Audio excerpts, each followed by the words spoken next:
نحمده ونصلي على رسوله الكريم اما بعد فاعوذ بالله من الشيطان الرجيم بسم الله الرحمن الرحيم رب اشرح لي صدري ويسر لي امري واحلل عقدة من لساني يفقهوا قولي واجعل لي وزيرا من اهلي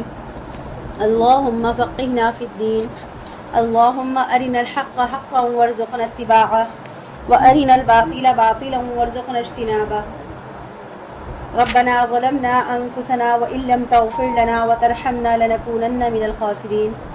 ربنا لا تزغ قلوبنا بعد إذ هديتنا وهب لنا من لدنك رحمة انك انت الوهاب آمین رب العالمین۔ السلام علیکم ورحمۃ اللہ وبرکاتہ۔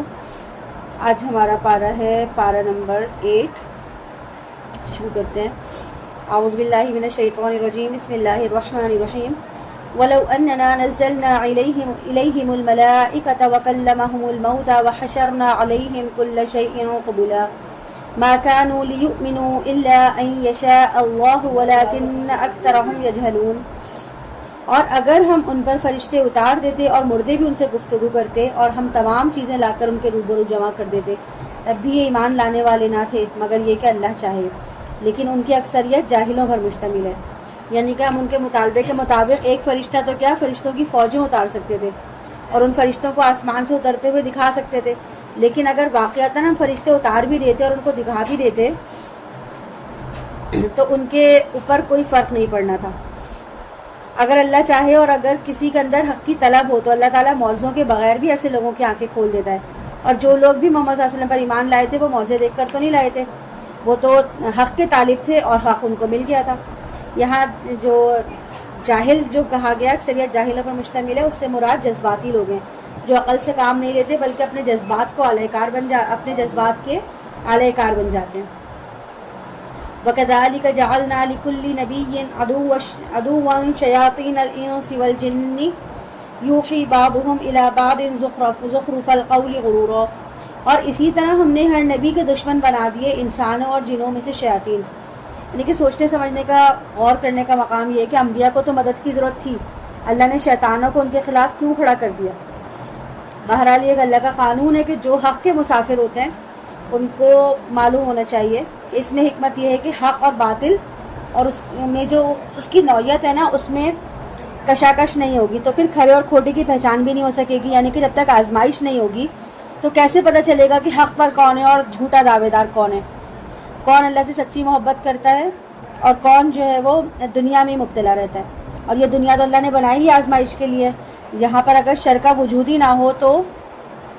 اور ہر طرف خیر ہی خیر ہو تو خیر کے طلبگاروں کی آزمائش کیسے ہوگی؟ لہٰذا اس لیے فرمایا کہ یہ کشمکش کی فضا ہم خود پیدا کرتے ہیں، ہم خود حق پر چلنے والوں کو تلاطم خیز موجوں کے سپرد کر کے ان کی استقامت کو پرکھتے ہیں، پھر ثابت قدم رہنے والوں کو نوازتے ہیں۔ اس میدان میں جو جتنا آزمایا جاتا ہے، جو جتنی استقامت دکھاتا ہے اور جتنا اثار کرتا ہے، اس کا مرتبہ اتنے ہی زیادہ بلند ہوتا جاتا ہے۔ یوحی بعضهم الی بعض زخرف القول غرورا، وہ ایک دوسرے کو اشاروں کنایوں میں پرفریب باتیں پہنچاتے رہتے ہیں گمراہ کرنے کے لیے۔ یعنی کہ مثلاً ایک جن شیطان آ کر اپنے ساتھی انسان شیطان کے دل میں خیال ڈالتا ہے کہ شاباش اپنے موقف پر ڈٹے رہو، اسی کا نام استقامت ہے، دیکھو کہیں پھسل نہ جانا، اپنے مخالف کی موقف کو قبول نہ کر لینا، اور اس طرح ان کا آپس میں جو گٹھ جوڑ ہے وہ چلتا رہتا ہے، اور اللہ تعالیٰ نے ان کو یہ چھوٹ دے رکھی ہے۔ وَلَوْ شَاءَ رَبُّكَ مَا فَعَلُوا، اور اگر آپ کا رب چاہتا تو وہ یہ نہ کر سکتے۔ یعنی کہ ظاہر سی بات ہے اس کائنات میں کوئی پتہ بھی اللہ کی مرضی کے بغیر تو ہل ہی نہیں سکتا۔ اب ابو جہل کی کیا مجال تھی کہ وہ حضرت سمیہ کو شہید کرتا، وہ برچہ اٹھاتا تو اس کا ہاتھ بھی اللہ شل کر سکتا تھا، لیکن یہ تو اللہ کی طرف سے چھوٹ تھی نا اس کے لیے کہ ٹھیک ہے تم ہماری بندی کو جتنا آزمانا چاہو آزما لو، ان آزمائشوں سے ہمارے ہاں اس کے مراتب اور بلند سے بلندتر ہوتے چلے جائیں گے۔ فَذَرْهُمْ وَمَا يَفْتَرُونَ، تو چھوڑیے آپ ان کو اور ان کی افطرا پردازیوں کو، یہ ہماری سنت ہے، ہمارا طریقہ ہے، ہم نے تو خود ان کو یہ سب کچھ کرنے کے ڈھیل دی ہے، لہٰذا آپ صلی اللہ علیہ وسلم ان سے اعراض فرمائیے اور ان کے افطرا پردازیوں میں ان کو پڑے رہنے دیجیے۔ وَلِتَصْغَىٰ إِلَيْهِ أَفْئِدَةُ الَّذِينَ لَا يُؤْمِنُونَ بِالْآخِرَةِ وَلِيَرْضَوْهُ وَلِيَقْتَرِفُوا مَا هُمْ مُقْتَرِفُونَ، اور ایسا اس لیے ہے تاکہ مائل ہو جائیں اس کی طرف ان لوگوں کے دل جو آخرت پر ایمان نہیں رکھتے، اور تاکہ وہ اس کو پسند بھی کریں، پھر وہ اپنے برے اعمال کا جو بھی انبار جمع کرنا چاہتے ہیں جمع کر لیں۔ کیا میں اللہ کے سوا کوئی اور حکم ڈھونڈوں؟ اور وہی تو ہے جس نے ہماری طرف ایک بڑی مفصل کتاب نازل کی ہے، یعنی قرآن، اور اے نبی صلی اللہ علیہ وسلم جنہیں ہم نے پہلے کتاب دی تھی وہ جانتے ہیں کہ یہ نازل کی گئی ہے آپ کے رب کی طرف سے حق کے ساتھ، تو ہرگز نہ ہو جانا شک کرنے والوں میں سے. یعنی کہ اہل زبان جو ہے، اہل کتاب، وہ زبان سے اقرار کریں نہ کریں، اپنے دل میں وہ ضرور یقین رکھتے ہیں کہ یہ قرآن اللہ تعالیٰ کی طرف سے نازل کی گئی کتاب ہے. وَتَمَّتْ كَلِمَةُ رَبِّكَ صِدْقًا وَعَدْلًا، اور آپ صلی اللہ علیہ وسلم کے رب کی بات تو سچائی اور عدل پر مبنی ہونے کے اعتبار سے درجہ کمال تک پہنچ چکی ہے. اس کی باتوں کو کوئی بدلنے والا نہیں، اور وہ سب کچھ جاننے والا اور سننے والا ہے. اور اگر تم پیروی کرو گے زمین میں بسنے والوں کی اکثریت کی تو وہ تمہیں اللہ کے راستے سے لازماً گمراہ کر دیں گے. یعنی کہ اس حوالے سے قرآن کا حکم بہت واضح ہے کہ اگر زمین میں بسنے والوں کی اکثریت کی بات مانو گے تو وہ تمہیں گمراہ کر دیں گے، کیونکہ دنیا میں اکثریت جو ہے وہ ہمیشہ باطل پرستوں کی رہی ہے. يَتَّبِعُونَ إِلَّا الظَّنَّ وَإِنْ هُمْ إِلَّا يَخْرُصُونَ، یہ نہیں پیروی کر رہے مگر گمان کی، اور یہ نہیں کچھ کر رہے سوائے اس کے کہ انہوں نے کچھ اندازے مقرر کر رکھے ہیں. یعنی کہ یہ محض گمان کی پیروی کرتے ہیں اور تکے سے تیر چلاتے ہیں، قیاس آرائیاں کرتے رہتے ہیں. ان ربک هو اعلم من يضل عن سبیلہ وهو اعلم بالمهتدین، یقیناً آپ کا رب خوب جانتا ہے ان کو جو اس کے راستے سے بھٹکے ہوئے ہیں، اور وہ خوب واقف ہے ان سے بھی جو ہدایت کے راستے پر ہیں. بس کھاؤ ان چیزوں میں سے جن پر اللہ کا نام لیا گیا ہے اگر تم اس کی آیات پر ایمان رکھتے ہو. یہاں پر جو مشرکین عرب کی جاہلانہ نظریات اور توہمات تھے کھانے کے بارے میں، ان کو رد کیا گیا ہے. وَمَا لَكُمْ أَلَّا تَأْكُلُوا مِمَّا ذُكِرَ اسْمُ اللَّهِ عَلَيْهِ، اور تمہیں کیا ہے کہ تم نہیں کھاتے وہ چیزیں جن پر اللہ کا نام لیا گیا ہو، کہ بحیرہ، صائبہ، وسیلہ، حام وغیرہ جو ہیں ان کے بارے میں تمہارے تمام عقیدے جو ہیں وہ من گھڑت ہیں، اور اللہ نے ایسی کوئی پابندی اپنے بندوں پر نہیں لگائی، لہٰذا حلال جانوروں کو اللہ کا نام لے کے ذبح کیا کرو اور ان کو بلا کراہت ان کا گوشت کھا لیا کرو. جبکہ اللہ جو ہے وہ تفصیل بیان کر چکا ہے تمہارے لیے ان چیزوں کی جو حرام کی گئی ہیں. إِلَّا مَا اضْطُرِرْتُمْ إِلَيْهِ وَإِنَّ كَثِيرًا لَيُضِلُّونَ بِأَهْوَائِهِمْ بِغَيْرِ عِلْمٍ إِنَّ رَبَّكَ هُوَ أَعْلَمُ بِالْمُعْتَدِينَ، سوائے اس چیز کے کہ تم مجبور ہو جاؤ اس کو کھانے کے لیے، اور یقیناً بہت سے لوگ ایسے ہیں جو بغیر علم کے اپنی خواہشات کی بنا پر لوگوں کو گمراہ کرتے پھرتے ہیں. یقیناً آپ صلی اللہ علیہ وسلم کا رب خوب جانتا ہے ان سے تجاوز کرنے والوں کو. یقیناً وہ لوگ جو گناہ کماتے ہیں انہیں جلد ہی بدلہ ملے گا اس کا جو وہ جمع کر رہے ہیں، اور مت کھاؤ اس میں سے جس پر اللہ کا نام نہ لیا گیا ہو، اور یقیناً اس کا کھانا گناہ ہے. اور یقیناً یہ شیاطین اپنے ساتھیوں کو وہی کرتے رہتے ہیں تاکہ وہ تم سے جھگڑا کریں، اور اگر تم ان کا کہنا مانو گے تو تم بھی مشرک ہو جاؤ گے.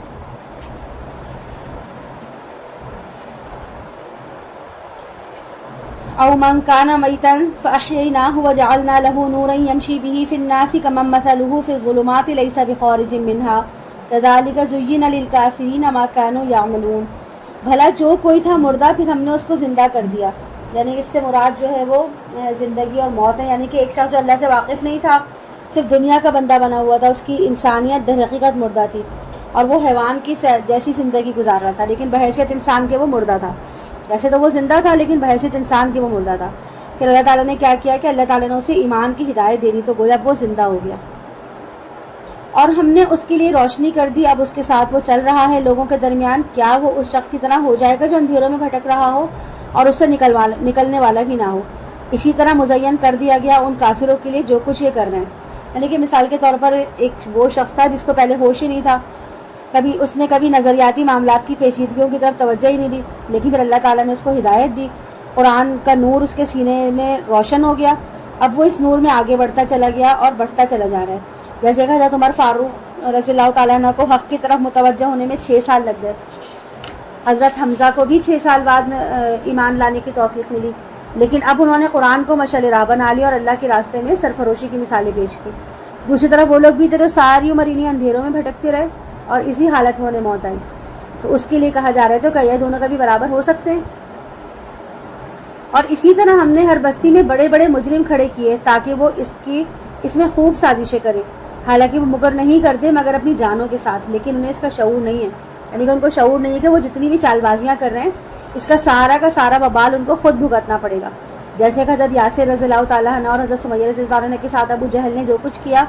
اس کا وبال جب اس کے سامنے آئے گا تب اس کی آنکھ کھلے گی اور اس کو اندازہ ہوگا کہ اس نے اپنے لیے کتنا بڑا ظلم کیا ہے. اور جب ان کے پاس قرآن کی کوئی آیت آتی ہے تو کہتے ہیں کہ ہم ہرگز ایمان نہیں لائیں گے جب تک کہ ہمیں بھی وہی چیز نہ دے دی جائے جو اللہ کے دوسرے رسولوں کو دی گئی. اللہ اعلم حیث یجعل رسالتہ، اللہ بہتر جانتا ہے کہ وہ اپنی رسالت کا کام کس سے لے اور کس طرح لے۔ ان قریب پہنچے گی ان مجرم گناہگاروں کو بہت ہی ذلت اللہ کے ہاں سے اور سخت عذاب، ان کی چال بازیوں کے سبب جو وہ کر رہے ہیں۔ تو اللہ جس کو ہدایت سے نوازنا چاہتا ہے تو اس کے سینے کو اسلام کے لیے کھول دیتا ہے، لیکن شرح صدر جو ہے نا، تو وہ اللہ کی بہت بڑی نعمت اور بہت بڑی عنایت ہے، جس کا ذکر اللہ تعالیٰ نے سورۃ الانشراح میں بھی کی پہلی آیت میں بھی کیا ہے، اور یہ حضرت محمد صلی اللہ علیہ وسلم پر ایک بہت بڑے احسان کے طور پہ کیا ہے کہ الم نشرح لک صدرک، کہ ہم نے تمہارا سینہ کھول دیا۔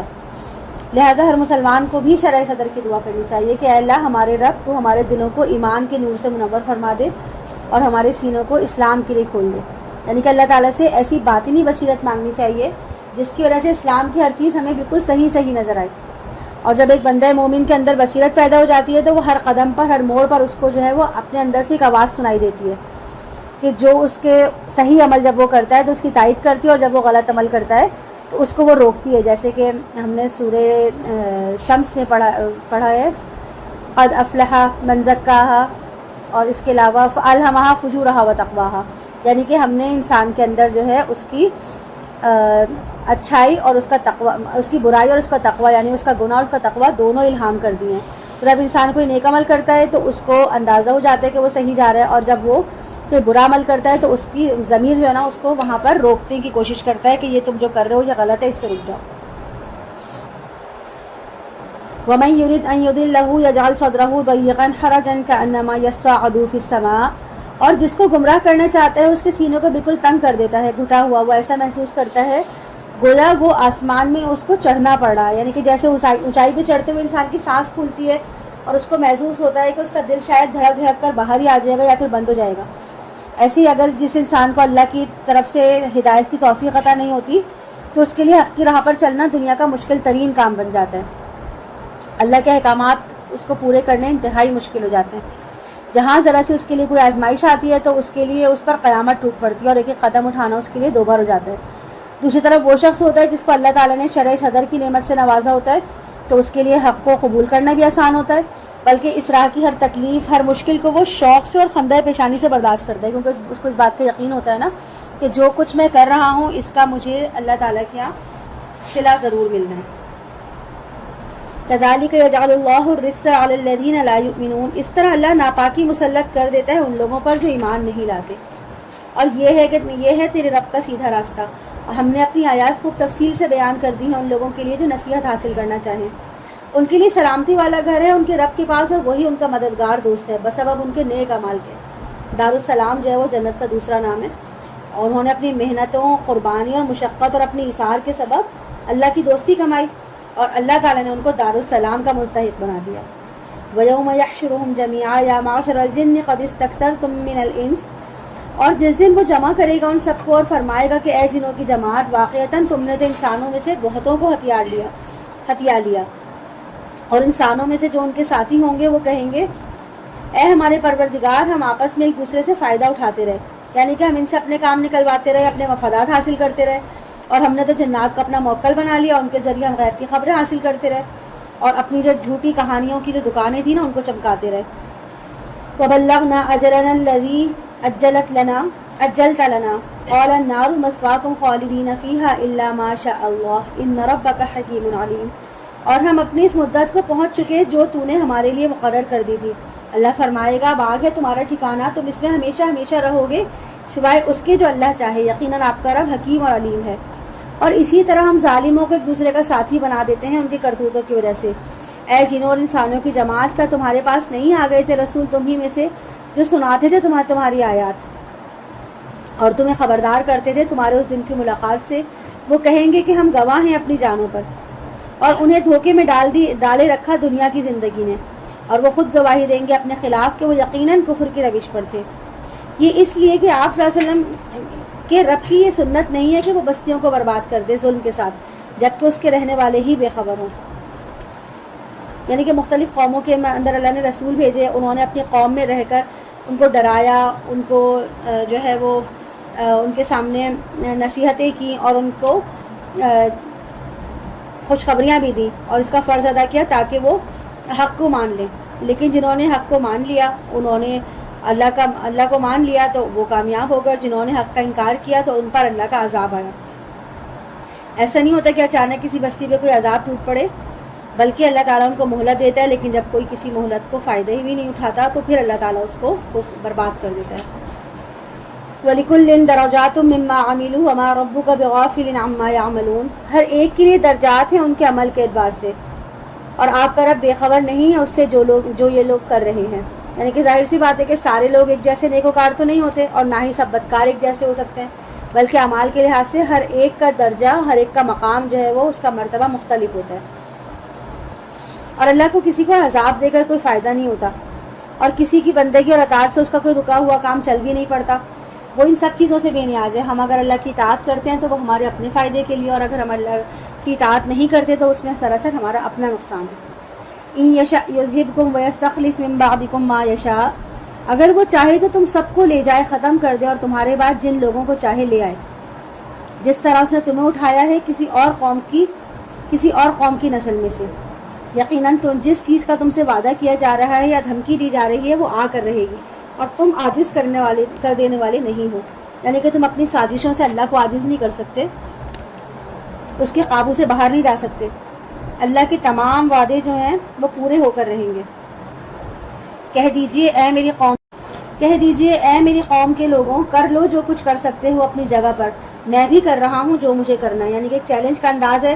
کہ مجھے تم لوگوں کو دعوت دیتے ہوئے 12 سال ہو گئے، اور تم نے اس دعوت کے خلاف ایڑی چوٹی کا زور لگا لیا، ہر طرح سے مجھے ستایا، اور 3 سال تک شعیب بن ہاشم میں محصور رکھا، میرے ساتھیوں پر تشدد کیا، غرض یہ کہ جو کچھ تم میرے خلاف کر سکتے تھے وہ سب کچھ تم نے کیا۔ اب مزید بھی جو کچھ تم کر سکتے ہو کر لو، لیکن میرا جو فرض ہے نا میں وہ ادا کر رہا ہوں، اور وہ میں ادا کرتا رہوں گا۔ فَسَوْفَ تَعْلَمُونَ مَنْ تَكُونُ لَهُ عَاقِبَةُ الدَّارِ إِنَّهُ لَا يُفْلِحُ الظَّالِمُونَ، تو ان قریب تمہیں معلوم ہو جائے گا کہ کس کے لیے ہے عاقبت کا گھر، یقیناً ظالم کبھی فلاح نہیں پائیں گے۔ اور انہوں نے اللہ کے لیے رکھا ہے خود اسی کی پیدا کی ہوئی کھیتی اور مویشیوں میں سے ایک حصہ۔ پھر کہتے ہیں اپنے خیال سے کہ یہ تو ہے اللہ کے لیے اور یہ ہے ہمارے شریکوں کے لیے، تو جو حصہ ان کے شریکوں کو ہوتا ہے وہ تو اللہ کو نہیں پہنچ سکتا، اور جو حصہ اللہ کا ہوتا ہے وہ ان کے شریکوں کو پہنچ جاتا ہے۔ یعنی کہ اب کہیں اگر کوئی دقت آ گئی، کوئی ضرورت پڑ گئی، تو اللہ کے حصے میں سے کچھ نکال کر وہ کام چلا لیتے ہیں، مگر اپنے بتوں کے حصوں کو ہاتھ نہیں لگاتے۔ ان کو ایسا لگتا ہے کہ بت ان کے جو ہے وہ ہر وقت ان کے سر پہ کھڑے، اور وہ سمجھتے ہیں کہ اگر یہ بت ناراض ہو گئے تو ان کی شامت آ جائے گی، لیکن اللہ تو معاذ اللہ ان سے دور ہے نا، اس لیے وہ اس کے حصے کو استعمال میں لے آتے ہیں۔ ان کی سوچ کو اس مثال سے سمجھا جا سکتا ہے کہ ہمارے یہاں دیہات میں عام طور پر دیہاتی جو ہوتے ہیں تو وہ ڈی سی کے مقابلے میں پٹواری کو زیادہ اہم سمجھتے ہیں، اور وہ پٹواری سے براہ راست ان کو سابقہ ہوتا ہے، اور ڈی سی کی حیثیت کا انہیں کچھ اندازہ ہی نہیں ہوتا۔ بہرحال یہ تھی وہ صورتحال جس میں ان شریکوں کے لیے مخصوص کیا گیا کہ حصہ جو ہے وہ اللہ کو نہیں پہنچ سکتا، جبکہ اللہ کا حصہ ان کے شریکوں تک پہنچ جاتا ہے۔ ساء ما یحکمون، کیا ہی برا فیصلہ ہے جو یہ کرتے ہیں۔ اور اسی طرح مزین کر دیا گیا بہت سے مشرکین کے لیے ان کے شرکا نے اپنی اولاد کو قتل کرنا، تاکہ وہ انہیں برباد کر دے اور ان کے دین کو ان پر مشتبہ کر دے، اور اگر اللہ چاہتا تو وہ یہ سب کچھ نہ کر سکتے، تو چھوڑ دیجئے ان کو بھی اور ان کو بھی جو افترا پردازیاں کر رہے ہیں۔ یعنی کہ یہ ان کی طرف اشارہ ہے مشرکین کے اعتقاد کی طرف کہ جن کے تحت وہ اپنے بچوں کو جنوں یا مختلف بتوں کے نام پر قربان کر دیا کرتے تھے، ان کی بلی چڑھا دیا کرتے تھے، دیوتاؤں کے بھیڑ چڑھا دیا کرتے تھے۔ اور دین کو مشتبہ کرنے کا طریقہ یہ بھی ہے کہ ایسے عقائد، ایسی چیزیں دین میں شامل کر دی جائیں جن کا دین سے دور دور تک کوئی واسطہ ہی نہ ہو، اور یہ قتل اولاد بھی اسی کی مثال ہے۔ ظاہر ہے کہ وہ سب کچھ جو وہ دین اور مذہب کے نام پر کرتے تھے، فرمایا کہ انہیں چھوڑ دیں، وہ اپنی افترا پردازیوں میں لگیں، اور کہتے ہیں کہ یہ جانور اور یہ کھیتی ممنوع ہے، ان کو نہیں کھا سکتے مگر وہی جن کے بارے میں ہم چاہیں اپنے گمان کے مطابق، اور کچھ چوپائے ہیں جن کی پیٹیں حرام ٹھہرائی گئی ہیں، اور کچھ چوپائے ہیں جن پر وہ اللہ کا نام نہیں لیتے، یہ سب کچھ گھڑتے ہیں اس پر۔ اللہ ان قریب انہیں سزا دے گا ان کی اس افترا کی وجہ سے۔ اور وہ کہتے ہیں جو کچھ ان چوپایوں کے پیٹوں میں ہے وہ خاص ہمارے مردوں کے لیے ہے اور ہماری عورتوں پر حرام ہے۔ یعنی کہ اگر کسی حاملہ مادہ جانور، اونٹنی، بکری وغیرہ کے پیٹ میں جو بچہ ہے اس کا گوشت صرف مردوں کے لیے ہوگا، عورتوں کو اس کا کھانا جائز نہیں ہے، اور اگر وہ مردہ ہو تو پھر سب اس میں حصہ دار ہوں گے۔ اللہ ان قریب انہیں سزا دے گا ان کی ان باتوں کی جو انہوں نے گھڑ لی ہے، یقیناً وہ حکیم اور علیم ہے۔ یعنی کہ ان ساری رسموں اور خود ساختہ عقائد کے بارے میں جو وہ دعویٰ کرتے ہیں کہ یہ ہماری شریعت ہے، جو ابراہیم علیہ السلام سے چلی آ رہی ہے اور ہمارے آباء و اجداد بھی اسی پر عمل کرتے تھے، تو یہ بالکل غلط ہے۔ قد خسر الذين قتلوا أولادهم سفها بغير علم وحرموا ما رزقهم الله افتراء على الله، یقیناً نامراد ہو گئے وہ لوگ جنہوں نے اپنے اولاد کو قتل کیا بے وقوفی سے بغیر علم کے، اور انہوں نے حرام کر لیا اپنے اوپر وہ رزق جو اللہ نے انہیں دیا تھا اللہ پر جھوٹ گڑھتے ہوئے. یعنی جتنی بھی غلط رسومات وہ کرتے ہیں ان کو اللہ کے نام پہ کرتے ہیں، تو دوسری طرف وہ بتوں کے نام پر قربانیاں دیتے ہیں اور استھانوں پر جو نذرانے بھی چڑھاتے ہیں، اور اسی طرح نذرانے وہ اللہ کے نام پر بھی دیتے ہیں. یہ سارے معاملات ان کے اللہ اور بتوں کے لیے مشترکہ طور پہ چل رہے ہیں. اس طرح انہوں نے دین کو مشتبہ اور گٹمٹ کر لیا ہے. اور ضلوا وما كانوا مهتدين، وہ گمراہ ہو چکے ہیں، اب وہ ہدایت پر آنے والے نہیں ہیں. وهو الذي انشأ جنات معروشات وغير معروشات، اور وہی ہے اللہ جس نے پیدا کیے باغات وہ بھی جو ٹٹیوں پر چڑھائی جاتے ہیں اور وہ بھی جو نہیں چڑھائی جاتے. معروشات جو ہے اس سے مراد بیل نما پودے ہوتے ہیں جن کا کوئی تنا نہیں ہوتا جس پر وہ خود کھڑے ہو سکیں، اس لیے ایسے پودوں کو سہارا دینے کے لیے سہارا دیا جاتا ہے جیسے انگور کی بیل وغیرہ. اور دوسری طرف غیر معروشات کے جو ہے وہ درخت ہوتے ہیں جن کے تنے مضبوط ہوتے ہیں، جیسے کہ آم کا درخت ہے، انار کا درخت وغیرہ. اور کھجور اور کھیتی جس کے ذائقے مختلف ہیں، اور زیتون اور انار ایک دوسرے سے ملتے جلتے بھی اور مختلف بھی. یہ اللہ تعالیٰ کی صنعت کی مثالیں ہیں کہ اس نے مختلف قسم کے درخت، کھیتیاں اور پھل پیدا فرمائے جو آپس میں ملتے جلتے بھی ہیں اور مختلف بھی ہیں. اب جیسے سٹرس فیملی جو ہے اس کے کتنے سارے پھل ہیں، کینو، فروٹر، مالٹا، لیمن، اور بنیادی طور پر یہ سب ایک ہی قسم کے خاندان سے تعلق رکھتے ہیں اور ان کی شکل، ذائقہ وغیرہ بھی ایک دوسرے سے کسی حد تک ملتا جلتا ہوتا ہے، لیکن اس کے باوجود ان سب کی اپنی الگ الگ ایک پہچان ہے. کلوا من ثمره اذا اثمر وآتوا حقه يوم حصاده ولا تسرفوا انه لا يحب المسرفين، کھایا کرو ان کے پھلوں میں سے جبکہ وہ پھل دیں، اور اللہ کا حق ادا کرو اس کے کاٹنے اور توڑنے کے دن. یعنی کہ زمین کی پیداوار میں سے عشر کا ادا کرنا بھی فرض ہے. جس طرح مال سے زکوٰۃ ادا کرنا فرض ہے، اس طرح زمینی پیداوار سے عشر کا ادا کرنا فرض ہے. اور یہ اللہ کا حق ہے، اور کہا جا رہا ہے کہ کھیتی اور پھلوں کی پیداوار سے اللہ کا حق نکال دیا کرو، اور بیجا خرچ نہ کرو. اللہ تعالیٰ بیجا خرچ کرنے والوں کو پسند نہیں کرتا. اور چوپایوں میں سے اللہ نے پیدا کیے ہیں کچھ بوجھ اٹھانے والے، کچھ زمین سے لگے ہوئے. یہ جو یہاں حمولتاً و فرشا ہے، تو حمولتاً کا مطلب وہ جانور ہوتے ہیں جن کا قد کاٹ، ڈیل ڈول بڑے بڑے ہوتے ہیں اور جن سے بار برداری کا کام لیا جاتا ہے، جیسے کہ گھوڑا ہے، خچر، اونٹ وغیرہ. اور اس کے برعکس کچھ جانور ایسے ہوتے ہیں کہ جو اس طرح کی خدمت نہیں کر سکتے، ان کی جسامت چھوٹی ہوتی ہے، انہیں فرشوں یعنی کہ زمین سے منسوب کیا گیا، جو گویا کہ وہ زمین سے لگے ہوتے ہیں، مثلاً بھیڑ، بکری وغیرہ. اور ہر طرح کے جانور جو ہیں وہ اللہ تعالیٰ نے انسانوں کے لیے ہی پیدا کیے ہیں. یعنی کہ ہمارے لیے بڑے جانور جو ہیں وہ بھی فائدہ مند ہیں، اور جو چھوٹے چھوٹے جانور ہیں وہ بھی ہمارے لیے فائدہ مند ہیں. کلوا مما رزقکم اللہ ولا تتبعوا خطوات الشیطان انہ لکم عدو مبین، کھاؤ اس میں سے جو اللہ نے تمہیں رزق دیا ہے اور شیطان کے نقش قدم کی پیروی نہ کرو، یقیناً وہ تمہارا کھلا دشمن ہے. یہ 8 قسم کے چوپائے ہیں جو تمہارے ہاں عام طور پر پائے جاتے ہیں. بھیڑ میں سے 2 نر اور مادہ، اور بکری میں سے 2 نر اور مادہ. اے نبی صلی اللہ علیہ وسلم ان سے پوچھیے اللہ نے ان دونوں مذکروں کو حرام کیا ہے یا دونوں مونثوں کو، یا جو کچھ ان دونوں مونثوں کے رحموں میں اسے حرام کیا ہے. یعنی کہ اللہ تعالیٰ نے تو ان میں سے کچھ بھی حرام نہیں کیا، انہوں نے خود جو قوانین بنائے ہیں یہ خود بنائے. نبئونی بعلم ان کنتم صادقین، مجھے بتاؤ کسی بھی سند کے ساتھ اگر تم سچے ہو. اور اسی طرح اونٹ میں سے 2 نر اور مادہ، اور گائے میں سے 2 نر اور مادہ. ان سے پوچھئے کیا اس نے ان دونوں نروں کو حرام کیا ہے یا دونوں ماداؤں کو، یا جو کچھ ان ماداؤں کے رحموں میں ہے اسے حرام کیا ہے. کیا تم موجود تھے جب اللہ نے تمہیں یہ نصیحتیں کی؟ تو اس سے بڑھ کر ظالم کون ہوگا جو جھوٹ گھڑ کر اللہ کی طرف منسوب کر دے تاکہ لوگوں کو گمراہ کر دے بغیر کسی علم کے. یقیناً اللہ ایسے ظالموں کو راہیاب نہیں کرتا، یعنی ہدایت نہیں دیتا. قل لا اجد فيما اوحي الي محرما على طاعم يطعمه الا ان يكون میتا، کہہ دیجئے میں تو نہیں پاتا اس قرآن میں جو میری طرف وحی کیا گیا ہے کوئی چیز حرام کسی کھانے والے پر کہ وہ اسے کھاتا ہو، سوائے اس کے کہ وہ مردار ہو یا خون کا بہتا ہوا. یعنی کہ مردار سے مراد تو وہ جو مر گیا وہ مردار کے زمرے میں آئے گا، لیکن اگر مرنے سے پہلے اسے ذبح کر لیا جائے اور ذبح کرنے سے اس کے جسم کا خون نکل جائے تو اس کو کھانا حلال ہے. اور جو دم مسفوح ہے اس سے مراد یعنی ایک تو وہ خون ہے جو کہ یعنی بہتا ہوا خون، یعنی کہ ایک وہ خون ہے جو جانور کو ذبح کرنے سے اس کے جسم کے سکیڑ اور کھچاؤ کی انتہائی کیفیت کے باوجود بھی کسی نہ کسی مقدار میں خون میں رہ جاتا ہے. جیسے کہ تلی ہے،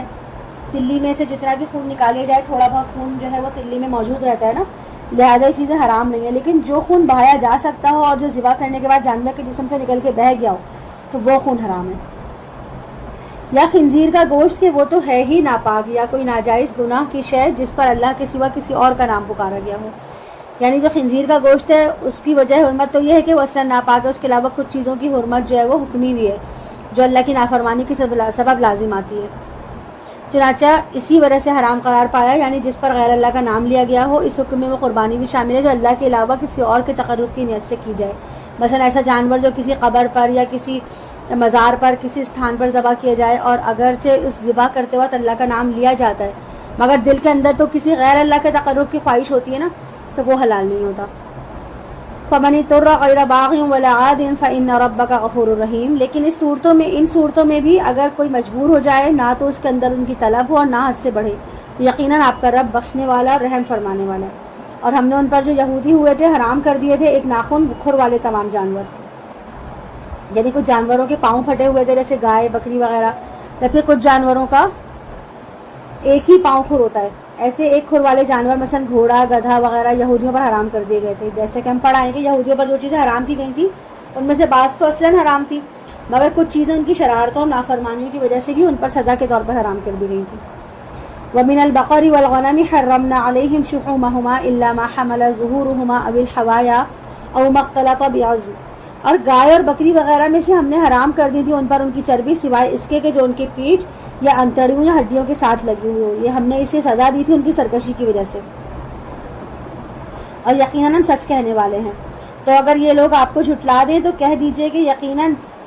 تمہارا رب بڑی وسیع رحمت والا ہے.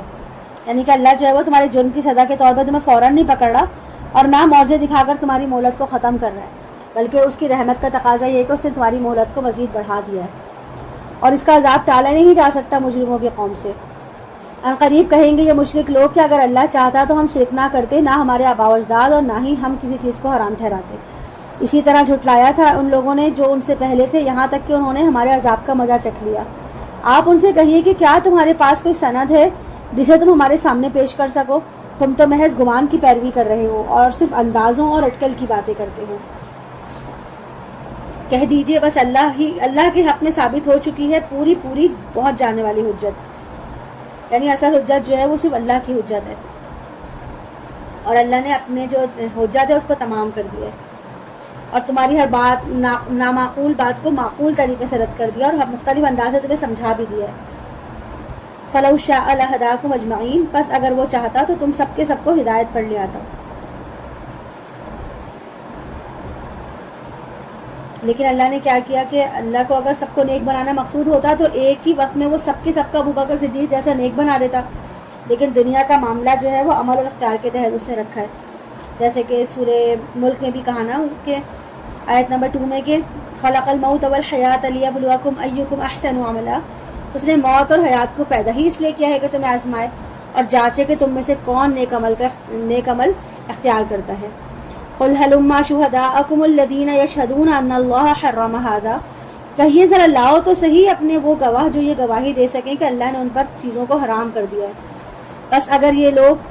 گواہی دے بھی دیں تو آپ ان کے ساتھ گواہی مت دیجیے اور مت پیروی کیجیے ان لوگوں کی خواہشات کی جنہوں نے ہماری آیت کو جھٹلا دیا ہے اور جو آخرت پر ایمان نہیں رکھتے اور وہی ہیں جو دوسروں کو اپنے رب کے برابر ٹھہراتے ہیں. یعنی کہ آخرت کے منکر جو ہیں وہ اتنا کچھ سننے کے باوجود بھی کس قدر دیدہ دلیری کے ساتھ شرک پر ڈٹے ہوئے. انہیں اللہ کے حضور حاضری کا کچھ بھی خوف محسوس نہیں ہو رہا. وہ جس کو چاہتے ہیں جب چاہتے ہیں اللہ کے برابر کھڑا کر دیتے ہیں. قل تعالوا اتل ما حرم ربکم علیکم. کہیے آؤ میں تمہیں سناؤں کہ تمہارے رب نے تم پر کیا چیزیں حرام کی ہیں. یہ کہ کسی شے کو اس کا شریک نہ ٹھہراؤ اور والدین کے ساتھ حسن سلوک کرو. یعنی سب سے پہلے تو اللہ نے اپنے ساتھ شرک کو حرام ٹھہرایا اور دوسرے نمبر پہ والدین کے حقوق میں کوتاہی کو حرام قرار دیا ہے. صرف منع نہیں کیا بلکہ حرام قرار دیا ہے کہ جس نے والدین کے حق میں کوتاہی کی گویا اس نے حرام کیا، حرام کا مرتکب ہوا. اور قرآن مکیم میں تیسرا مقام ہے جب حقوق اللہ کے فوراً بعد جو ہے وہ حقوق والدین کا تذکرہ ہے. اس کے بعد فرمایا کہ وَلَا تَقْتُلُوا أَوْلَادَكُم مِّنْ إِمْلَاقٍ نَحْنُ نَرْزُقُهُمْ وَإِيَّاهُمْ. اور اپنی اولاد کو قتل نہ کرو تنگ دستی کے خوف سے، ہم تمہیں بھی رزق دیں گے اور انہیں بھی دیں گے. اور بے حیائی کی کاموں کے قریب بھی مت جاؤ خواہ وہ ظاہر ہو یا چھپے ہوئے. اور مت قتل کرو اس جان کو جسے اللہ نے محترم ٹھہرایا ہے مگر حق کے ساتھ. یعنی کہ اللہ تعالیٰ نے ہر انسان کی جان کو احترام کے لیے قرار دیا ہے کہ ہر انسان کی جان کا احترام کیا جائے، لیکن کسی بھی اصول، حق اور قانون کے تحت ہی انسان کا قتل کیا جا سکتا ہے. جیسے کہ قتل عمد کے بدلے، جیسے کسی نے جان بوجھ کے قتل کیا تو اس کے بدلے میں اس کا قتل کیا جائے، یا مرتد کا قتل کرنا، یا مسلمان زانی یا زانیہ اگر شادی شدہ ہوں تو ان کا رجم کرنا، یا ایسا کافر جس کے ساتھ جو ہے وہ آپ جنگ کر رہے ہو تو اس کو قتل کرنا. تو یہ چند جائز جگہ ہیں جہاں پہ قتل کیا جا سکتا ہے، ادروائز جو ہے وہ انسانی قتل جائز نہیں ہے. ذالکم وصاکم بہ لعلکم تعقلون، یہ باتیں ہیں جن کے اللہ تمہیں وصیت کر رہا ہے تاکہ تم عقل سے کام لو. ولا تقربوا مال الیتیم الا بالتی ہی احسن حتی یبلغ اشدہ، اور یتیم کے مال کے قریب مت پھٹکو مگر بہترین طریقے سے ان کی مال کی حفاظت کرو یہاں تک کہ وہ اپنی جوانی کو پہنچ جائیں. اور پورا کرو ناپ اور تول کو عدل کے ساتھ، ہم نے ہی ذمہ دار ٹھہرائیں گے کسی بھی جان کو مگر اس کی وسعت کے مطابق. یعنی کہ اگر بغیر کسی ارادے کے غلطی سے کوئی کمی بیشی ہو جائے تو اس پر گرفت نہیں ہے، لیکن جان بوجھ کر جو ہے ذرا سی بھی اگر ڈنڈی کو یہ ناپ تول میں مارے گا تو وہ قابل گرفت ہے. اور جب بھی بات کرو تو عدل کی بات کرو، خواہ قرابت داری ہی کا معاملہ ہو، اور اللہ کے حد کو پورا کرو. یعنی کہ تمہاری بات چیت جو ہے وہ کھری اور انصاف میں مبنی ہونی چاہیے اور اس میں جانبداری نہیں ہونی چاہیے، چاہے قرابت داری ہی کا معاملہ کیوں نہ ہو. یعنی کہ اگر کوئی تمہارا رشتہ دار ہے، تم کہو کہ نہیں میں اس کو حق پہ ٹھہرا دیتا ہوں، اس کی بات کو سچ کر دیتا ہوں، اور دوسرا جو تمہارا قریبی رشتہ دار نہیں ہے یا جس سے تمہارے کوئی معاملات نہیں ہیں تم اس کو جو ہے وہ اس کے حق میں گواہی نہ دو. تو ایسا نہیں کرنا، بلکہ جو حق پر ہو اس کی گواہی دو. اسی طرح اللہ کے نام پر، اللہ کے حوالے سے، اللہ کی قسم کھا کر جو بھی عہد کیا جائے اس کو بھی پورا کرو. ذالکم وصاکم بہ لعلکم تذکرون، یہ ہیں وہ چیزیں جن کا اللہ تمہیں حکم کر رہا ہے تاکہ تم نصیحت حاصل کرو، اور یہ کہ یہی میرا سیدھا راستہ ہے بس تم اس کی پیروی کرو. دین کے اصول تو وہ اصول ہیں جو ہم بیان کر رہے ہیں، تمہارے خود ساختہ طریقے تو گویا ایسی پگڈنڈی ہے جن کا صراط مستقیم سے کوئی تعلق ہی نہیں ہے. صراط مستقیم تو صرف وہ ہے جس پر ہمارے رسول صلی اللہ علیہ وسلم ہمارے بتائے ہوئے طریقے کے مطابق چل رہے ہیں. ولا تتبعوا السبل فتفرق بكم عن سبيله ذلكم وصاكم به لعلكم تتقون، اور اس صراط مستقیم کو چھوڑ کر دوسرے راستوں پر نہ جاؤ، وہ تمہیں اللہ کے راستے بھٹکا کر منتشر کر دیں گے. یہ ہیں وہ باتیں جن کی اللہ تمہیں وصیت کر رہا ہے تاکہ تم تقوی اختیار کرو. پھر ہم نے موسیٰ علیہ السلام کو کتاب دی تھی اپنی نعمت پوری کرنے کے لیے، احسان کی روش اختیار کرنے والے پر، اور اس میں تھی ہر شے کی تفصیل اور ہدایت اور رحمت. لعلہم بلقاء ربہم یؤمنون، تاکہ وہ اپنے رب کے حضور حاضری پر پورا یقین رکھیں. اے نبی صلی اللہ علیہ وسلم کہیے میرے رب نے تو مجھے ہدایت دے ہی دی ہے سیدھے راستے کی طرف. وہ دین ہے سیدھا جس میں کوئی ٹیڑھ نہیں، اور ملت ہے ابراہیم کے جو یکسو تھے اللہ کی طرف اور وہ مشرکین میں سے نہ تھے. آپ کہیے میری نماز، میری قربانی، میری زندگی، میری موت اللہ ہی کے لیے ہے جو تمام جہانوں کا پروردگار ہے. کاش ہم میں سے ہر ایک یہ اعلان کرنے کے قابل ہو سکے کہ قل ان صلاتی و نسکی و محیای و مماتی للہ رب العالمین، کہ میری نماز، میری قربانی، میرا جینا، میرا مرنا اللہ ہی کے لیے ہے جو رب العالمین ہے. لیکن یہ تب ممکن ہے جب ہم اپنی زندگی کو واقعتاً اللہ کے لیے وقف کر دیں گے. دنیا کی زندگی کی کم از کم ضروریات کو پورا کرنے کے لیے ضروری حد تک اپنا وقت اور صلاحیتیں ضرور صرف کریں، لیکن اس ساری کوشش میں اصل جو زندگی کا مقصد ہے اس کو نہ بھولیں، بلکہ اصل مقصود جو ہے وہ زندگی کا وہ اللہ کی اطاعت اور دین کی سربلندی ہے، اسی کی جدوجہد کو اہم سمجھیں. لا شریک لہ وبذالک امرت وانا اول المسلمین، اس کا کوئی شریک نہیں ہے، مجھے تو اسی کا حکم ہوا ہے کہ میں سب سے پہلا فرما بردار خود بنوں. کیا کہیے کیا میں اللہ کے سوا کوئی اور رب تلاش کروں جبکہ وہی ہر شے کا رب ہے، اور نہیں کماتی کوئی جان کچھ بھی مگر اسی کے اوپر ہوگا اس کا وبال، اور نہیں اٹھائے گی کوئی بوجھ اٹھانے والی کسی دوسرے کا بوجھ. یعنی اس قیامت کے دن ہر کسی کو اپنی اپنی گٹھری اعمال کی خود اٹھانی ہوگی، کوئی دوسرا اس کے مدد کرنے کو وہاں نہیں پہنچے گا، اور اپنا حساب کتاب بھی ہر انسان کو خود دینا ہوگا. ثم الی ربکم مرجعکم فینبئکم بما کنتم فیہ تختلفون، پھر اپنے رب ہی کی طرف تم سب کا لوٹنا ہے، وہ تمہیں بتا دے گا جن چیزوں میں تم اختلاف کر رہے تھے، اور وہی ہے جس نے تمہیں زمین کا خلیفہ بنایا اور اس نے تم میں سے بعض کے درجوں کو بعض پر فضیلت دی تاکہ تمہیں آزمائے اس میں سے جو کچھ اس نے تمہیں بخشا ہے. یعنی کہ دنیا کی زندگی میں اللہ نے اپنی مرضی کے مطابق کسی کو علم دیا ہے، کسی کو حکمت دی ہے، کسی کو ذہانت دی ہے، اور کسی کو یہ سب چیزیں دی ہیں، مگر اس میں فضیلت دی ہے، کسی کو کم کسی کو زیادہ. کسی کی جسمانی طاقت بہت زیادہ ہے، کسی کی صحت جو ہے وہ جسمانی بہتر تو کر دیا اور کسی کو جسمانی جسم کے حسن کے طور پہ فوقیت دی ہے، یعنی کہ مختلف انداز میں اس نے ہر ایک کو کسی نہ کسی فضل سے نوازا ہے،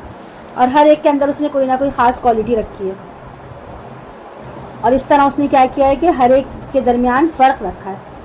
اور یہ سب کیوں کیا ہے؟ تاکہ وہ تمہیں آزمائے کہ تم میں سے کون جو ہے وہ حق پر ہے اور کون جو ہے وہ حق پر نہیں ہے، حق سے غافل ہے۔ ان ربک سریع العقاب وانہ لغفور الرحیم، یقیناً آپ کا رب سزا دینے میں بہت تیز ہے اور یقیناً وہ غفور الرحیم ہے۔ یہاں پر سورۃ الانعام مکمل ہوئی الحمدللہ، اور یہاں سے سورۃ الاعراف ہو رہی ہے۔ اعوذ باللہ من الشیطان الرجیم، بسم اللہ الرحمن الرحیم۔ الف لام میم صاد، الف لام میم صاد حروف مقطعات ہیں جن کے معنی کا علم صرف اللہ کے پاس ہے۔ کتاب انزل الیک فلا یکن فی صدرک حرج منہ لتنذر بہ وذکریٰ للمؤمنین، یہ کتاب ہے نبی صلی اللہ علیہ وسلم جو آپ پر نازل کی گئی ہے، تو نہیں ہونی چاہیے آپ کے دل میں کچھ تنگی اس کی وجہ سے، یہ تو اس لیے ہے تاکہ اس کے ذریعے سے آپ خبردار کریں، یہ یاد دہانی ہے اہل ایمان کے لیے۔ اتبعوا ما انزل الیکم من ربکم ولا تتبعوا من دونہ اولیاء قلیلا ما تذکرون، یہ تو اس لیے ہے تاکہ اس کے ذریعے آپ خبردار کریں، یاد دہانی ہے یہ اہل ایمان کے لیے، پیروی کرو اس کی جو نازل کیا گیا تمہاری طرف، تمہارے رب کی طرف سے، اور مت پیروی کرو اس کے سوا دوسرے سرپرستوں کی، کم ہی ہے جو نصیحت حاصل کم ہی ہے تم میں سے جو نصیحت حاصل کرتے ہیں، یعنی اپنے رب کو چھوڑ کر دوسرے اولیاء دوست سرپرست بنا کر ان کی پیروی مت کرو۔ اور کتنی ہی بستیاں ایسی ہیں جنہیں ہم نے ہلاک کر دیا تو ان پر آ پڑا ہمارا عذاب جب وہ رات کو سو رہے تھے یا جب وہ دوپہر کو آرام کر رہے تھے، تو پھر ان کی پکار اس کے سوا کچھ نہیں تھی جب ان پر ہمارا عذاب آ پڑا کہ ہائے ہماری شامت، بے شک ہم ہی ظالم تھے، یعنی کہ واقعاً تو رسولوں نے ہماری آنکھیں کھولنے کی پوری کوشش کی مگر ہم نے خود ہی اپنی جانوں پر ظلم کیا جو ان کی دعوت کو نہ مانا۔ فَلَنَسْأَلَنَّ الَّذِينَ أُرْسِلَ إِلَيْهِمْ وَلَنَسْأَلَنَّ الْمُرْسَلِينَ، ہم بس لازماً پوچھ کر رہیں گے ان سے بھی جن کی طرف ہم نے رسولوں کو بھیجا، اور لازماً ہم پوچھ کر رہیں گے رسولوں سے بھی۔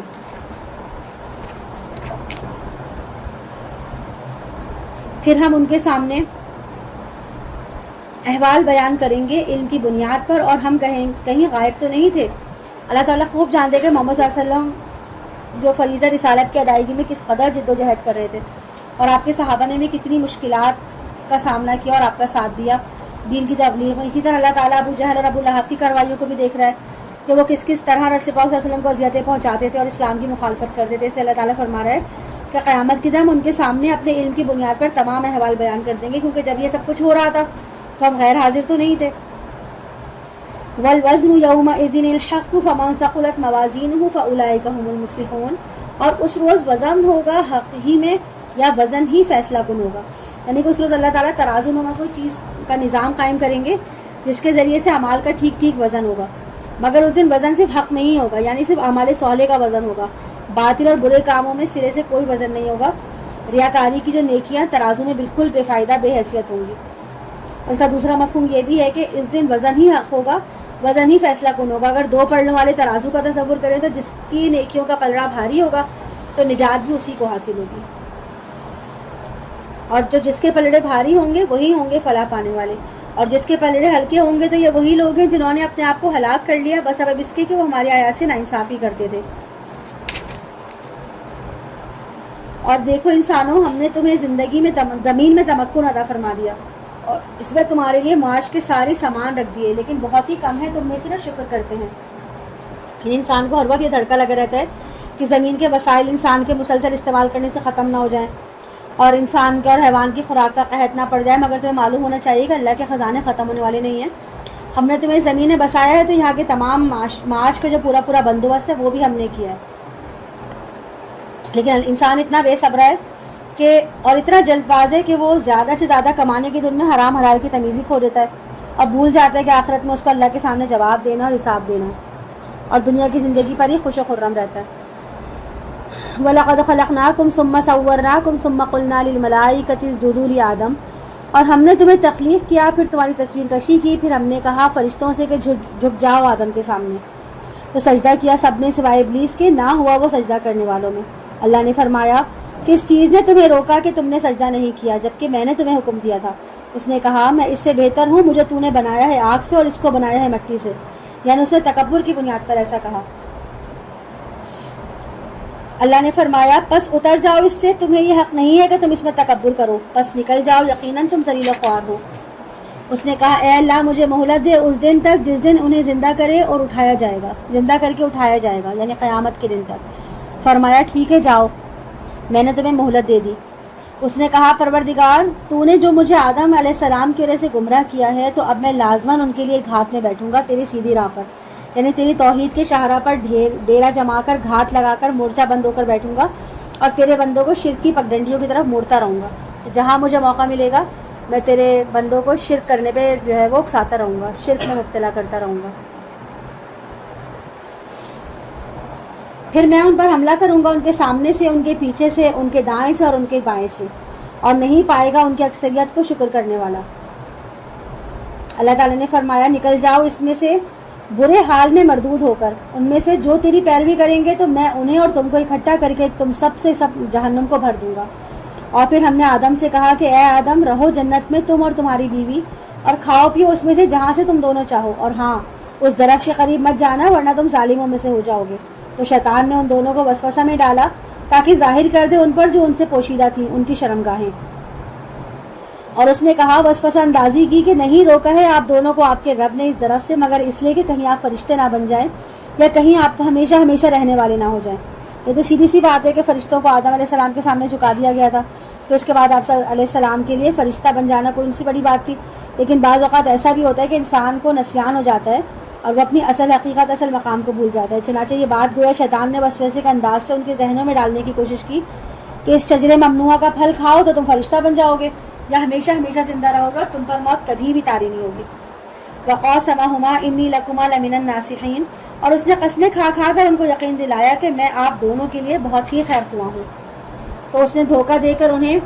مائل کر ہی لیا۔ تو جب ان دونوں نے چکھ لیا اس درخت کے پھل کو تو ظاہر ہو گئی ان پر ان کی شرمگاہیں، اور وہ لگے گاٹنے جنت کے درختوں کے پتوں کو اپنے اوپر لباس بنانے کے لیے، یعنی کہ وہ درختوں کے پتوں سے، جنت کے جو درخت ہیں ان کے پتوں سے اپنے آپ کو چھپانے کی کوشش کرنے لگے۔ ان کو اپنے اوریانے کا احساس ہونے کے بعد وہ جنت کے درخت کے پتوں کو آپس میں سی کر جوڑ جوڑ کر اپنے سطر کو چھپانے کا اہتمام کرنے لگے۔ وَنَادَاهُمَا رَبُّهُمَا أَلَمْ أَنْهَكُمَا أَنْ تِلْكُمَا الشَّجَرَةِ وَأَقُلْ لَكُمَا إِنَّ الشَّيْطَانَ لَكُمَا عَدُوٌّ مُّبِينٌ، اور اب آواز دی ان دونوں کو ان کے رب نے کہ کیا میں نے تمہیں منع نہیں کیا تھا اس درخت سے، اور کیا میں نے تم سے کہا نہیں تھا کہ شیطان تم دونوں کا کھلا دشمن ہے۔ اس پر وہ دونوں پکار اٹھے کہ ربنا ظلمنا انفسنا وان لم تغفر لنا وترحمنا لنکونن من الخاسرین، کہ اے ہمارے رب ہم نے ظلم کیا اپنی جانوں پر، اور اگر تو نے ہمیں معاف نہ فرمایا اور ہم پر رحم نہ فرمایا تو ہم تباہ ہونے والوں میں سے ہو جائیں گے۔ یعنی کہ ہم اپنی غلطی کا اعتراف کرتے ہیں کہ ہم نے اپنی جانوں پر خود زیادتی کی ہے۔ اور آدم علیہ السلام کو اللہ نے کچھ کلمات سکھا دی، ان کے ذریعے انہوں نے معافی مانگی تو اللہ نے ان کی توبہ قبول کر لی۔ تو یہی وہ کلمات ہیں ربنا ظلمنا انفسنا، یعنی کہ انسان کے اوپر جب بھی کوئی تکلیف آتی ہے، کوئی مشکل آتی ہے تو وہ اس کی اپنے ہی ہاتھوں کی کمائی ہوتی ہے، وہ خود اس اپنے اوپر ظلم کر رہا ہوتا ہے۔ تو اس پہ کہا جا گیا کہ اگر تو ہمیں معاف نہیں کرے گا، ہم پر رحم نہیں کرے گا تو ہم تباہ ہونے والے ہو جائیں گے۔ قال اهبطوا بعضكم لبعض عدو، اللہ نے فرمایا تم سب اتر جاؤ، اب تم ایک دوسرے کے دشمن ہو۔ یعنی جس دشمنی کا یہاں ذکر کیا گیا ہے وہ حضرت آدم علیہ السلام کے حبوط ارضی یعنی کہ زمین پہ اترنے کے وقت سے آج تک شیطان کی جو اولاد اور آدم کی اولاد کے درمیان مسلسل ہو رہی ہے، قیامت تک چلتی رہے گی۔ اس کے علاوہ اس سے بنو نوع انسان کی جو باہمی دشمنیاں ہیں وہ بھی مراد ہیں، جو مختلف افراد اور قوم کے درمیان ہوتی رہتی ہیں۔ وَلَكُمْ فِي الْأَرْضِ مُسْتَقَرٌّ وَمَتَاعٌ إِلَىٰ حِينٍ، اور تمہارے لیے زمین میں ٹھکانہ ہے اور ضرورت کا ساز و سامان بھی ایک معینہ وقت تک، یعنی کہ یہ جو ٹھکانہ ہے یا مال و متاع جو ہے یہ ہمیشہ رہنے والا نہیں ہے بلکہ ایک خاص معین مدت تک کے لیے۔ اب تمہیں اسی زمین پر رہنا بسنا ہے، وہاں رہنے بسنے کے لیے جو چیزیں تمہارے لیے ضروری ہیں وہ تمہیں وہاں فراہم کر دی گئی ہیں۔ قَالَ فِيهَا تَحْيَوْنَ وَفِيهَا تَمُوتُونَ وَمِنْهَا تُخْرَجُونَ، پھر فرمایا کہ اب تم اسی زمین میں زندگی گزارو گے، اسی میں مرو گے اور اسی میں سے تمہیں نکال لیا جائے گا، یعنی قیامت کے دن۔ یا بنی آدم قد انزلنا علیکم لباسا یواری سوآتکم وریشا، اے آدم علیہ السلام کے اولاد، ہم نے تم پر جو لباس اتارا جو تمہاری شرمگاہوں کو ڈھانپتا ہے، اور آرائش و زیبائش کا سبب بھی یہی ہے، اور اس سے بڑھ کر تقویٰ کا لباس ہے جو سب سے بہتر ہے، یعنی کہ سب سے بہتر جو لباس ہے وہ تقویٰ کا لباس ہے۔ اگر یہ نہ ہو تو بعض اوقات انسان لباس پہن کر بھی برہنہ ہو، جیسے کہ انتہائی تنگ لباس، جسم کے نشیب و فراز جس میں ظاہر ہو رہے ہوں، یا عورتوں کا اس قدر باریک لباس کہ جس سے جسم جھلک رہا ہو، یا اتنا چھوٹا لباس کہ جسم نظر آ رہا ہو، جیسے آج کل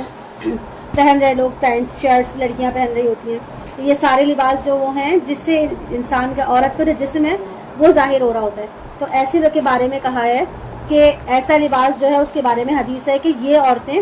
جنت میں داخل ہونا تو درکنار، جنت کی ہوا اس کی خوشبو کو بھی نہ پا سکیں گی، جبکہ جو جنت کی ہوا ہے وہ 500 سال کی مسافت سے بھی، یعنی 500 سال دور سے بھی محسوس کی جا سکتی ہے. چنانچہ لباس التقویٰ سے مراد ایک طرف تو یہ ہے کہ انسان جو لباس پہنے وہ ساتر ہو، یعنی کہ حقیقی معنوں میں تقویٰ کا مظہر ہو، اور دوسری طرف یہ کہ انسان کی شخصیت کی جو اصل زینت وہ لباس ہے جس کا تانا بانا شرم و حیا اور خدا خوفی سے بنتا ہے. یعنی کہ جب انسان کے اندر شرم و حیا ہوگی، اللہ کا خوف ہوگا، تو اپنے لباس کا خاص خیال رکھے گا، باطنی لباس کا بھی اور ظاہری لباس کا بھی. ذالک من آیات اللہ لعلہم یذکرون، یہ اللہ کی نشانیوں میں سے ہے تاکہ یہ لوگ نصیحت حاصل کریں. اے بنی آدم دیکھو اب شیطان تمہیں فتنے میں نہ ڈال پائے جیسے کہ تمہارے والدین کو اس نے جنت سے نکلوا دیا تھا، یعنی کہ آدم و حوا کو، اور اس نے اتروا دیا تھا ان سے ان کا لباس تاکہ ان پر آیا کر دے ان کی شرمگاہیں. یعنی کہ شیطان جب کسی کے ساتھ برائی کا ارادہ کرتا ہے اور اس کے اندر وسوسہ ڈالتا ہے تو اس کا لباس کم کروا دیتا ہے، اس کا لباس اتروا دیتا ہے کہ وہ جو ہے ابائی سے چادر میں آ جائیں، نقاب سے ابائی نارمل دوپٹے میں آ جائیں اور چادر میں آ جائیں، اور چادر سے دوپٹے میں آ جائیں، اور ایک وقت آئے گا اس کا دوپٹہ بھی اتر جائے. انہ یراکم وہو وقبیلہ من حیث لا ترونہم، یقیناً وہ اور اس کی ذریت وہاں سے تم پر نظر رکھتے ہیں جہاں سے تم انہیں دیکھ بھی نہیں سکتے. یعنی کہ ابلیس جو ہے اس کو اللہ تعالیٰ کی طرف سے قیامت تک کی آزادی ملی ہے، لہٰذا وہ نہ صرف مسلسل زندہ ہے بلکہ اس نے اپنی اولاد اور اپنے نمائندوں کو اپنے ایجنڈے کی تکمیل کے لیے انسانوں کے درمیان پھیلا رکھا ہے. اور یہ جن، یہ شیاطین جو ہے وہ انویزیبل مخلوق ہیں، اس لیے وہ ایسی ایسی جگہوں پر ہماری گھات لگائے بیٹھے ہوتے ہیں اور ایسے ایسے طریقوں سے ہم پر حملہ کرتے ہیں کہ ہم اس کا اندازہ بھی نہیں کر سکتے. اس لیے ہمیں کیا کرنا ہوتا ہے، مومن کو ہمیشہ چوکنا رہنا ہوتا ہے. انا جعلنا الشیاطین اولیاء للذین لا یؤمنون، ہم نے تو شیاطین کو ان لوگوں کا دوست بنا دیا ہے جو ایمان نہیں لاتے. جیسے گندگی اور مکھی کا فطری ساتھ ہے، ایسی شیطان اور منکرین حق کا بھی دوستان ہے. جس دل میں ایمان نہیں ہوگا وہ اللہ کے ذکر کے نور سے محروم ہوگا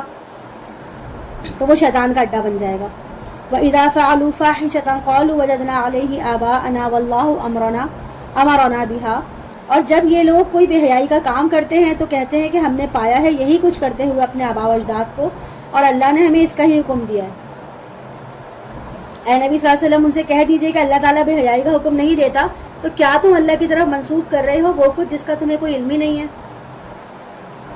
اب ان کے یہ جو تھے نا مشرکین، یہ کیا کرتے تھے کہ یہ لوگ برہنہ ہو کے خانہ کعبہ کا طواف کرتے تھے، اور جب ان کو روکا گیا کہ تم اس طرح نہ کرو تو انہوں نے کہا کہ ہمارے آباء و اجداد بھی ایسے کرتے تھے، یقیناً اس کا حکم ان کو اللہ نے دیا ہوگا نا. تو جب کوئی ریت رسم چلتی ہے تو لوگ یہی سمجھتے ہیں نا کہ جو کچھ ہمارے آباء و اجداد کرتے تھے وہ بالکل صحیح تھا، اس کا حکم ان کو کہیں سے ملا ہوگا جبھی تو وہ کرتے تھے، تو اسی لیے وہ بھی ان کی مرضی کے مطابق چلتے رہتے ہیں. اس پہ اللہ کہہ رہا ہے کہ ہمیں اللہ تعالیٰ نے بے حیائی کا حکم نہیں دیا تو کیا تم اللہ کی طرف منسوخ کر رہے ہو وہ کچھ جس کا تمہیں کوئی علم نہیں ہے. آپ کہیے کہ میرے رب نے تو حکم دیا ہے انصاف اور عدل و توازن کا،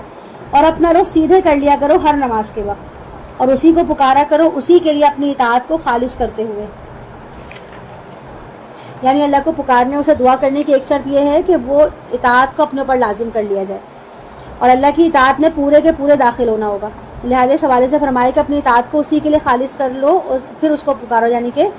کلی طور پر داخل ہو پھر اسے دعا کرو. کما بداکم تعودون، جیسے اس نے تمہیں پہلے پیدا کیا تھا اسی طرح تم دوبارہ بھی پیدا ہو جاؤ.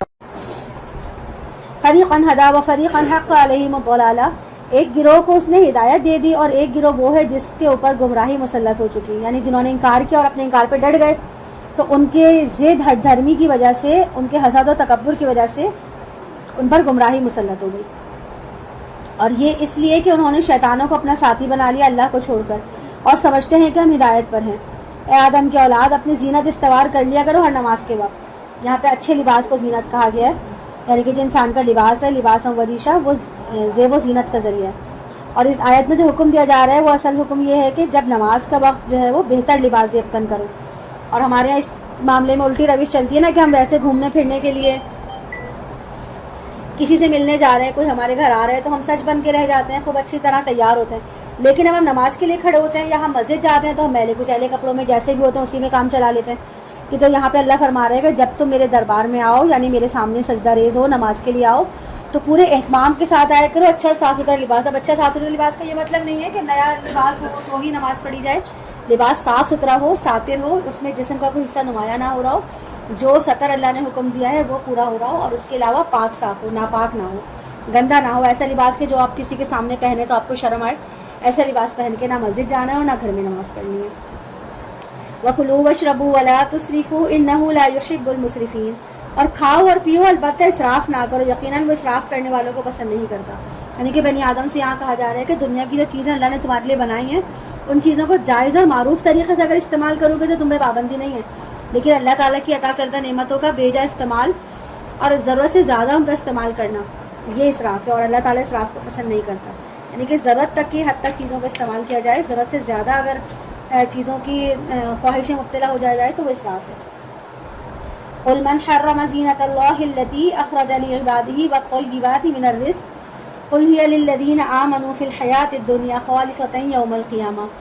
اے نبی صلی اللہ علیہ وسلم ان سے کہیں کس نے حرام کی ہیں وہ زینہ جو اللہ نے نکالی ہے اپنے بندوں کے لیے, اور کس نے حرام کی ہیں پاکیزہ چیزیں کھانے کی. آپ کہہ دیجئے یہ تمام چیزیں دنیا کی زندگی میں بھی اہل ایمان کے لیے ہیں اور قیامت کے دن تو یہ خالصتاً ان کے لیے ہی ہوں گی. یعنی کہ دنیا میں رہتے ہوئے تو بے شک اللہ کے منکرین جو ہیں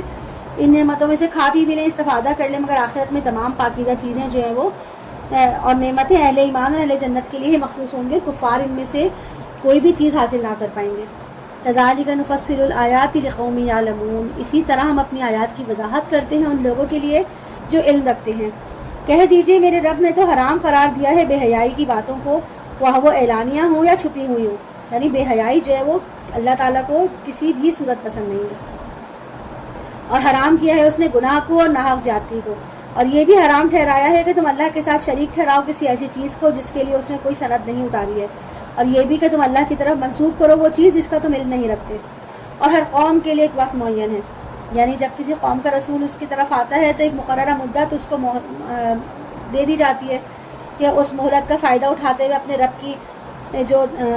رب کو جو پیغام اور رسول لے کر آئے ہیں اس کی دعوت پہ لبیک کہے اور سیدھے راستے پر آ جائے.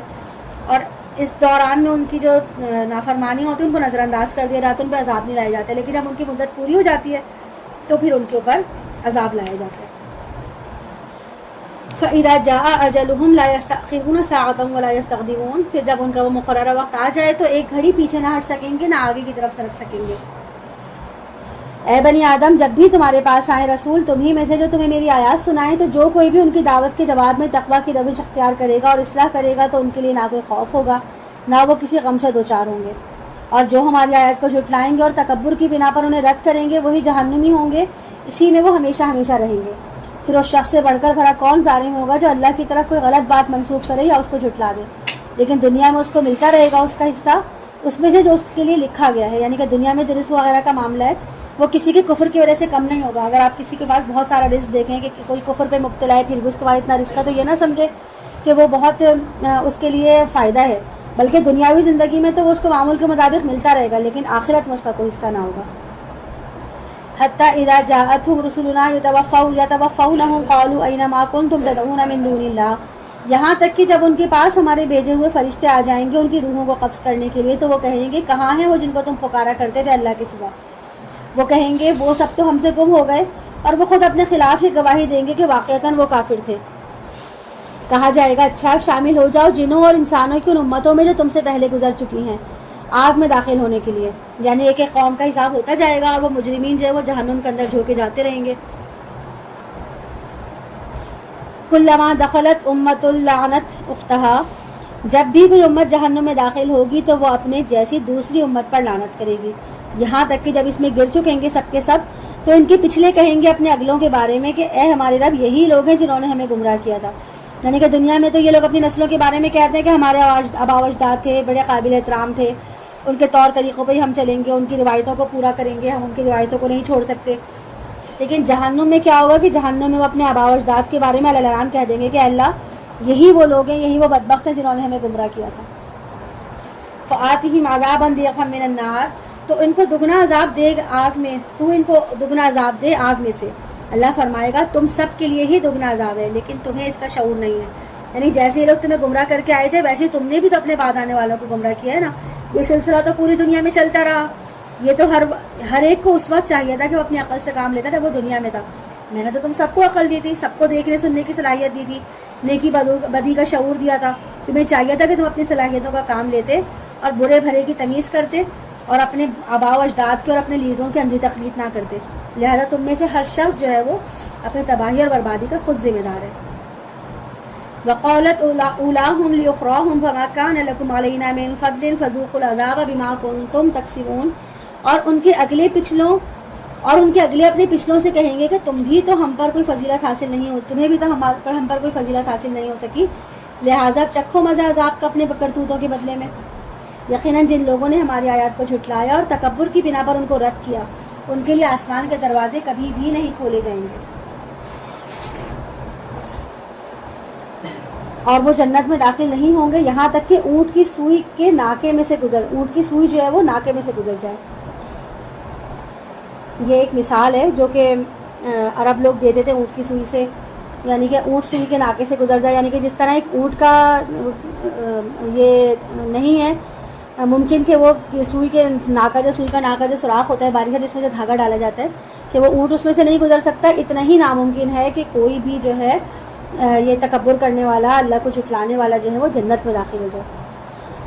بالکل یہی محاورہ حضرت عیسیٰ علیہ السلام نے بھی ایک جگہ استعمال کیا تھا کہ آپ علیہ السلام کے پاس ایک دولت مند شخص آیا اور پوچھا کہ آپ کی تعلیمات کیا ہیں. جواب میں آپ علیہ السلام نے نماز پڑھنے، روزہ رکھنے، غریبوں پہ مال خرچ کرنے اور دوسرے نیکیوں کے کام کے بارے میں بتایا. اس شخص نے کہا کہ نیکی کے یہ کام تو میں بھی کرتا ہوں، اب آپ بتائیے کہ میں اور کیا کروں. آپ نے فرمایا ٹھیک ہے، تم نے یہ ساری منزلیں طے کر لی ہیں تو اب آخری منزل یہ ہے کہ اپنی سلیب اٹھاؤ اور میرے ساتھ چلو، یعنی کہ حق اور باطل کی کشمکش میں جان و مال کے ساتھ میرا ساتھ دو.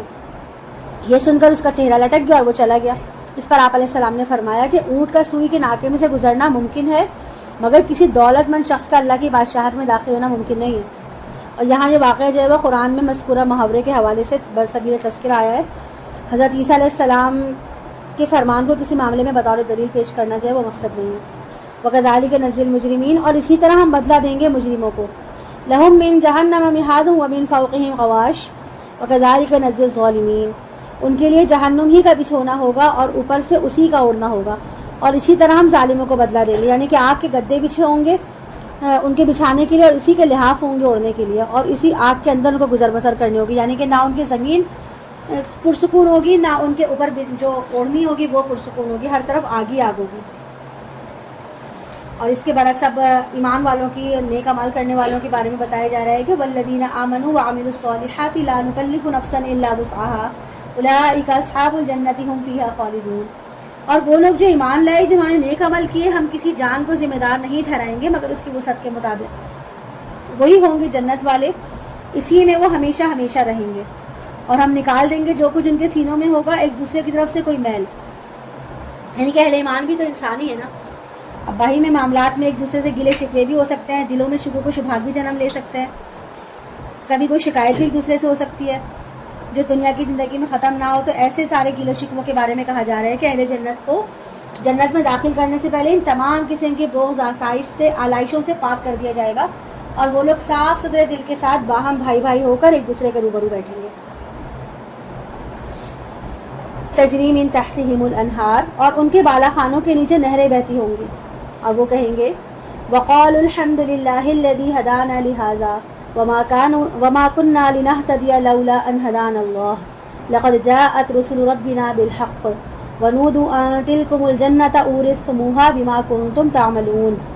اور وہ کہیں گے کل شکر اور کل تعریف اس اللہ کے لیے ہے جس نے ہمیں یہاں تک پہنچا دیا،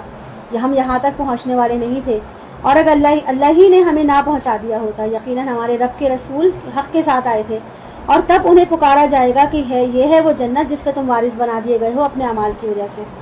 یعنی کہ انسان جب بھی دنیا میں کوئی نیک عمل کرے، کوئی اچھا عمل وہ کرے، کوئی نیکی کا ارادہ کرے اور وہ نیکی اس سے ہو جائے تو وہ اس کا کریڈٹ خود کو نہ دے بلکہ اس کا کریڈٹ اللہ کو دے، کیونکہ اگر اللہ نہ چاہتا، اللہ ہدایت نہ دیتا تو ہم میں سے کوئی بھی ہدایت پا ہی نہیں سکتا تھا. وَنَادَى أَصْحَابُ الْجَنَّةِ أَصْحَابَ النَّارِ أَن قَدْ وَجَدْنَا مَا وَعَدَنَا رَبُّنَا حَقًّا اور جنتی لوگ پکار کر کہیں گے جہنمیوں سے کہ ہم نے تو وہ وعدہ بالکل سچا پایا ہے جو ہمارے رب نے ہم سے کیا تھا، یعنی کہ جن نعمتوں کا وعدہ اللہ نے ہم سے کیا تھا ہمیں وہ مل گئی ہیں اور اللہ کا وعدہ سچ ثابت ہوا ہے،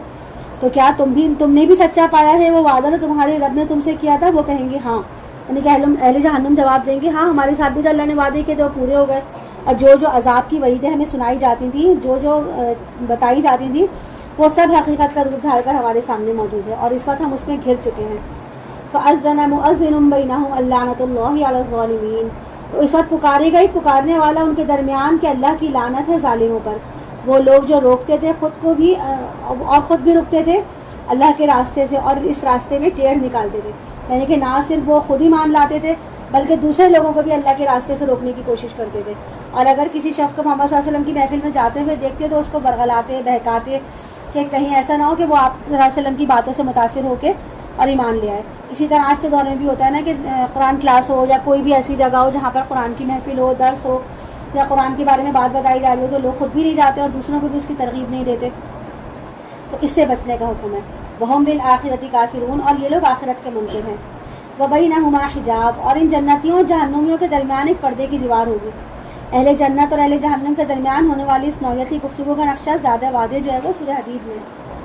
اور اس میں بتایا گیا ہے کہ فَضُرِبَ بَيْنَهُمْ بِسُورٍ لَهُ بَابٌ، یعنی ایک طرف جنت اور دوسری طرف دوزخ ہوگی اور درمیان میں ایک فصیل ہوگی جس میں ایک دیوار بھی ہوگی، ایک دروازہ بھی ہوگا، اور دیوار کی برجیوں پر کچھ لوگ ہوں گے جو ہر ایک کو ان کے نشانی سے پہچانتے ہوں گے، یعنی کہ اصحاب اعراف جو ہیں وہ اہل جنت کو بھی پہچانتے ہوں گے اور اہل جہنم کو بھی، اور قلعوں کی فصیلوں کے اوپر جو برجیاں اور جھروکے بنے ہوں گے جہاں سے تمام اطراف کا مشاہدہ ہو سکے گا، اس کو عرف عام میں جو ہے وہ آراف کہا جاتا ہے۔ یعنی دوزخ اور جنت کے درمیان جو فصیل ہوگی اس پہ کچھ برجیاں جھروکے ہوں گے جہاں سے جنت اور دوزخ دونوں کے مناظر نظر آئیں گے۔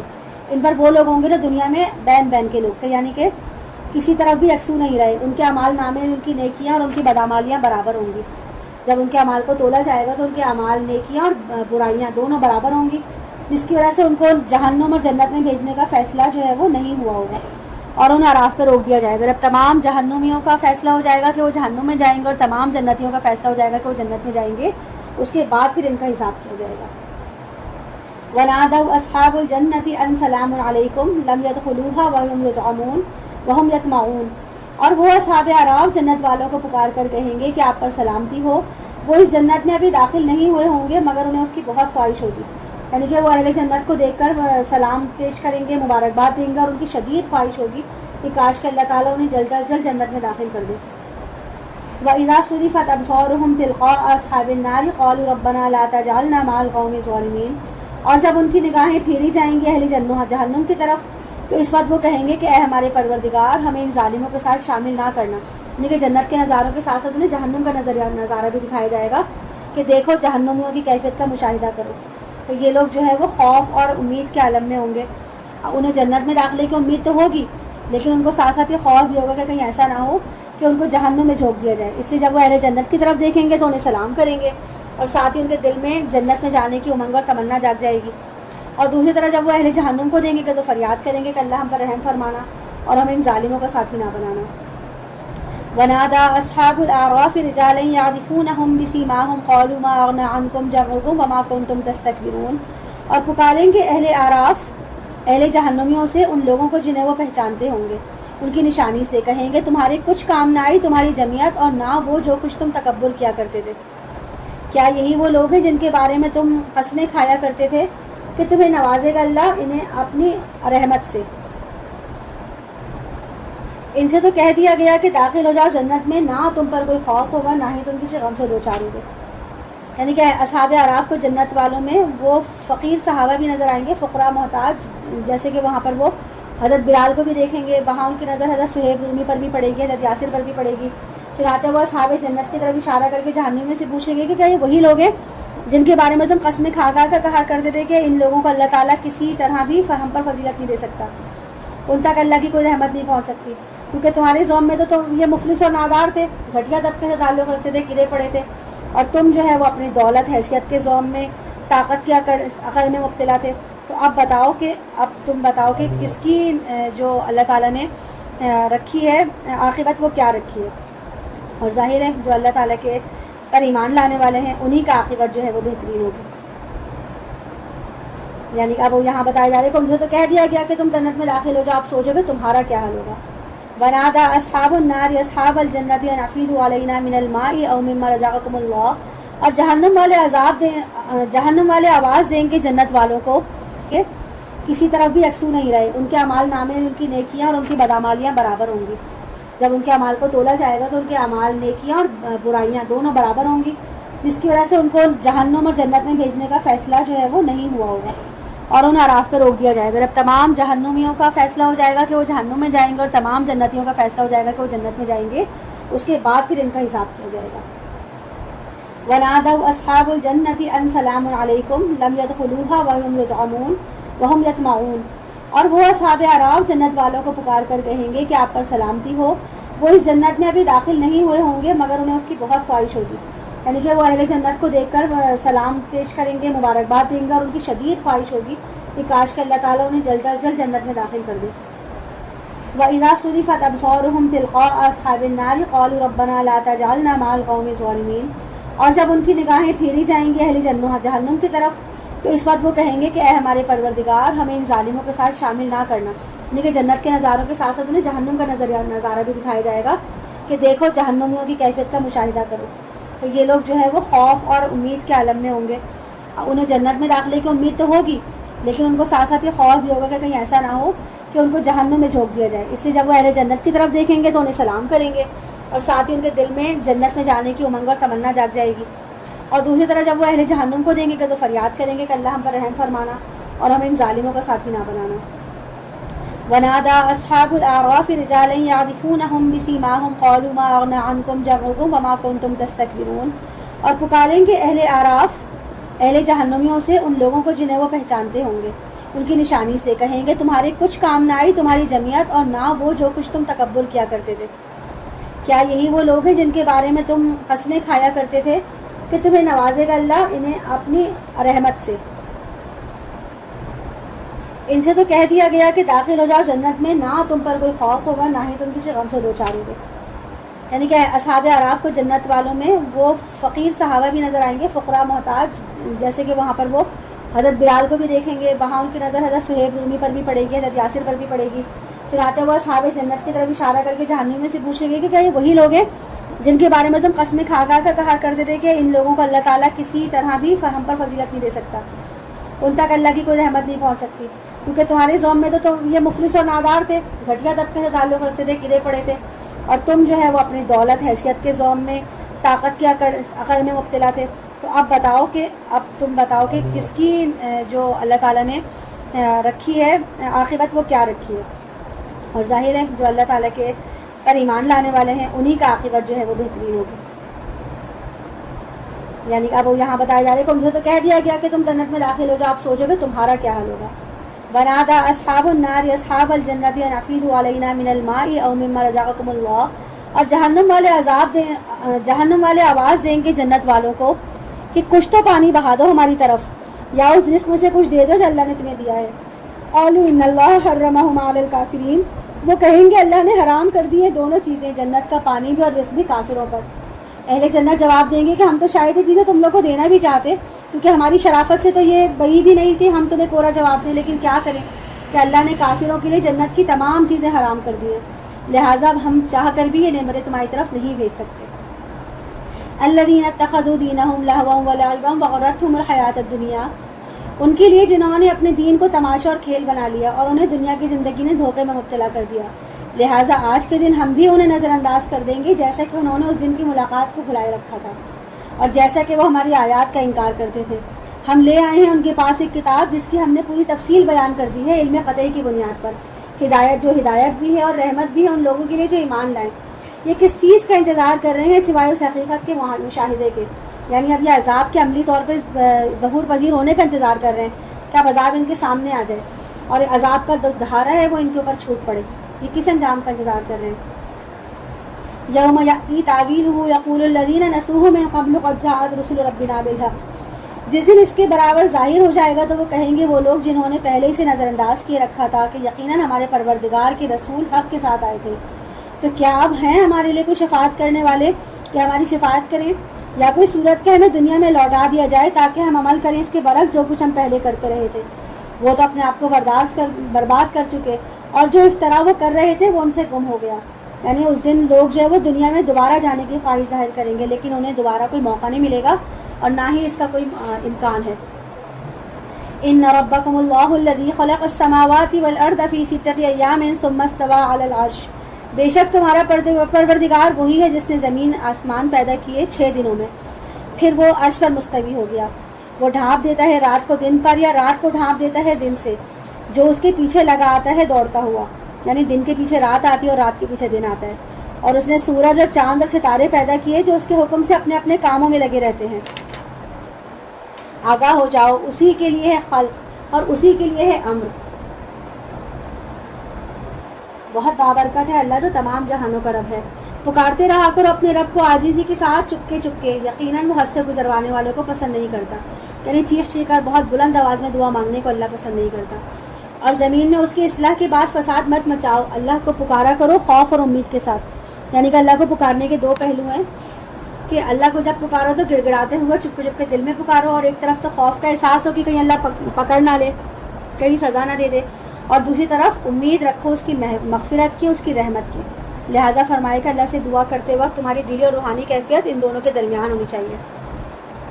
ان رحمت اللہ قریب من المحسنین، یقیناً اللہ کی رحمت اہل احسان بندوں کے بہت ہی قریب ہے.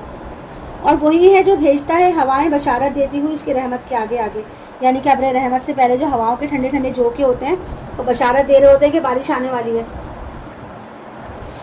حتی اذا اقلت سحابا ثقالا، یہاں تک کہ وہ ہوائیں اٹھا لاتی ہیں بڑے بڑے بھاری بادل. یعنی کہ جو بادل ہوتے ہیں جو پانی سے بھرے ہوئے ہوتے ہیں بارش کے وقت، تو ان کی بھاری پن کا کوئی اندازہ کر ہی نہیں سکتا. ان کا حساب شمار جو ہے وہ انسان کا لیے ممکن ہی نہیں کہ وہ کر سکے. اور اللہ کی قدرت اور اس کی حکمت کے سبب لاکھوں ٹن پانی جو ہے وہ ہوائیں روح کی گالوں کی طرح اڑائی پھرتی ہیں. سقناہ لبلد میت، تو ہم ہانک دیتے ہیں ان بادلوں کو ایک مردہ زمین کی طرف.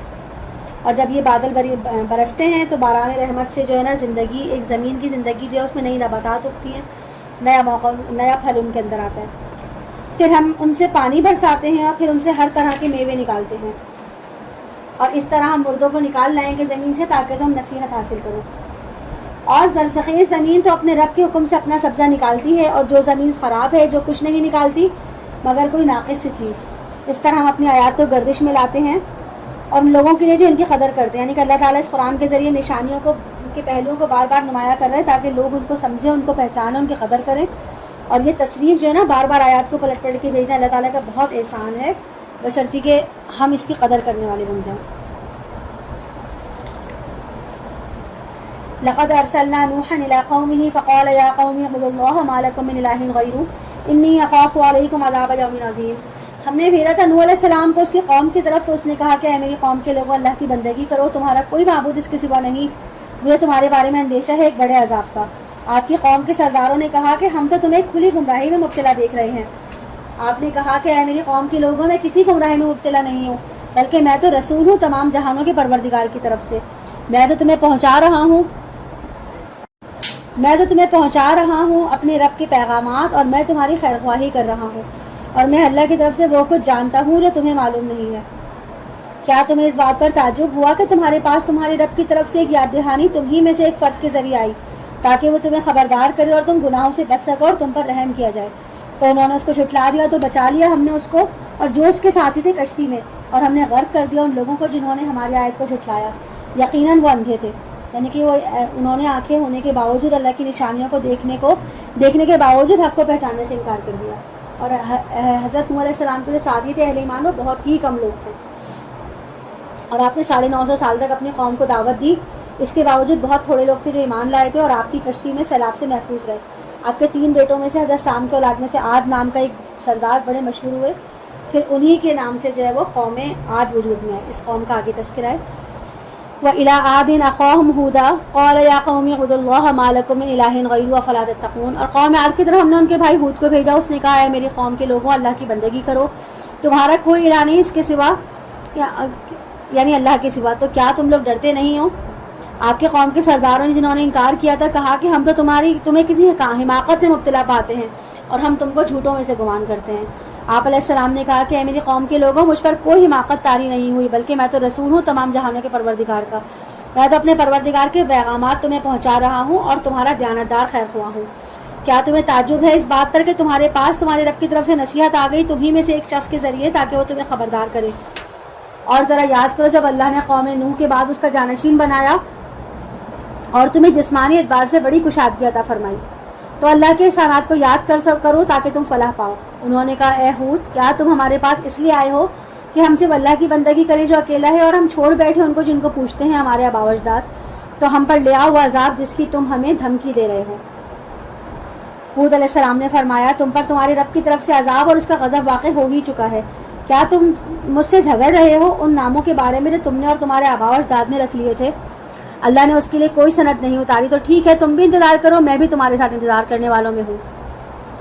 تو ہم نے بچا لیا اس کو اور جو اہل ایمان لوگ اس کے ساتھ تھے اپنی رحمت سے, اور ہم نے جڑ کاٹ دی اس قوم کی جنہوں نے ہماری آیت کو جھٹلایا تھا اور نہیں تھے وہ ایمان لانے والے. یعنی 7 دن اور 8 رات تک ایک تیز آندھی مسلسل ان پر چلتی رہی اور ان کو پٹک پٹک کر گراتی رہی, اور اسی آندھی کے سبب وہ سارے لوگ ہلاک ہو گئے تھے. وَإِلَىٰ ثَمُودَ أَخَاهُمْ صَالِحًا اور قوم ثمود کی طرف بھیجا ہم نے ان کے بھائی صالح کو. اس نے کہا اے میری قوم عبادت کرو اللہ کی جس کے سوا تمہارا کوئی معبود نہیں. تمہارے پاس تمہاری رب کی طرف سے خاص نشانی آ گئی ہے. حضرت صالح علیہ السلام اپنی قوم کو وہی دعوت دی جو حضرت نوح علیہ السلام نے دی تھی. تو انہوں نے ان سے جو نشانی مانگی تو اللہ تعالیٰ نے ان کو نشانی کے طور پر اونٹنی دی جس کا انہوں نے مطالبہ کیا تھا کہ وہ موزانہ طور پر چٹان سے نکلی. انہوں نے فرمایا یہ اللہ کی اونٹنی ہے تمہارے لیے ایک نشانی تو اسے چھوڑے رکھو, یہ اللہ کی زمین میں چرتی پھرے اور اسے نہ چھونا کسی برے ارادے سے. اگر تم نے ایسا کیا تو ایک دردناک عذاب تمہیں آ پکڑے گا. اور یاد کرو جب اس نے تمہیں جانشین بنایا قوم عاد کی تباہی کے بعد اور تم نے جگہ دی زمین میں, تم اس کے نرم میدانوں میں محل تعمیر کرتے ہو اور پہاڑوں کو تراش کر بھی اپنے لیے گھر بنا لیتے ہو. تو اللہ کی نعمتوں کو یاد کرو اور مت پھرو زمین میں فساد مچاتے ہوئے. آپ علیہ السلام کی قوم کے متکبر سرداروں نے ان لوگوں سے کہا جو دبا لیے گئے تھے اور جو ان میں سے ایمان لے آئے تھے کہ واقعی کیا تم لوگوں کا خیال ہے کہ یہ صالح اپنے رب کی طرف سے بھیجا گیا ہے؟ انہوں نے کہا ہاں ہم تو جو کچھ ان کو دے کر بھیجا گیا ہے اس پر ایمان رکھتے ہیں. حضرت صالح علیہ السلام کی قوم کے بھی غریب اور دبے ہوئے لوگ جو کمزور لوگ تھے وہ ایمان لے آئے تھے, اور جو سردار تھے وہ تکبر کا شکار تھے. ان کو یقین ہی نہیں تھا کہ جو اللہ یہ جو لے کر آئے ہیں یہ اللہ کا بھیجا ہوا ہے. قال الذین استکبروا انا بالذی آمنتم بہ کافرون. اس پر وہ استکبار کرنے والے کہتے ہیں کہ جس چیز پر تم ایمان لائے ہو ہم اس کے منکر ہیں. تو انہوں نے اونٹنی کی کونچیں کاٹ ڈالی اور اپنے رب کی حکم کی سرتابی کی. یعنی ان کی فرمائش پر جو اونٹنی چٹان سے برآمد ہوئی تھی وہ ان کے لیے ایک آزمائش بن گئی. وہ ان کی فصلوں میں جہاں چاہتی پھرتی جو چاہتی کھاتی, اور اس کی جو خوراک تھی وہ معمول سے کہیں زیادہ تھی. اور پانی پینے کے لیے اس کی باری مقرر تھی. ایک دن تمام ڈھور ڈنگر جتنے بھی تھے ان کے مویشی وہ پانی پیتے, جبکہ دوسرے دن اکیلی وہ تمام کا تمام پانی پی جاتی. اور رفتہ رفتہ کیا ہوا کہ یہ سب ان کے لیے قابل برداشت ہو گیا اور انہوں نے اپنے سرداروں میں سے ایک سازش کے ذریعے سے ہلاک کر دیا. اور کہا اے صالح لے آؤ ہم پر وہ عذاب جس سے تم ہمیں ڈراتے ہو اور واقعی تم رسول ہو. یعنی انہوں نے کہا کہ اب تو ہم نے اونٹنی کو مار دیا, تم نے تو کہا تھا کہ جب تم اگر اونٹنی کے ساتھ برا سلوک کرو گے تو تمہیں عذاب آئے گا, تو اب لے آؤ وہ عذاب جس سے تم ہمیں ڈراتے تھے. تو انہیں آ پکڑا زلزلے نے, پھر وہ پڑے رہ گئے اپنے گھروں میں اوندھے. تو صالح علیہ السلام نے ان سے پیٹھ موڑ لی اور کہا کہ اے میری قوم کے لوگوں میں نے تو تمہیں اپنے رب کا پیغام پہنچا دیا تھا.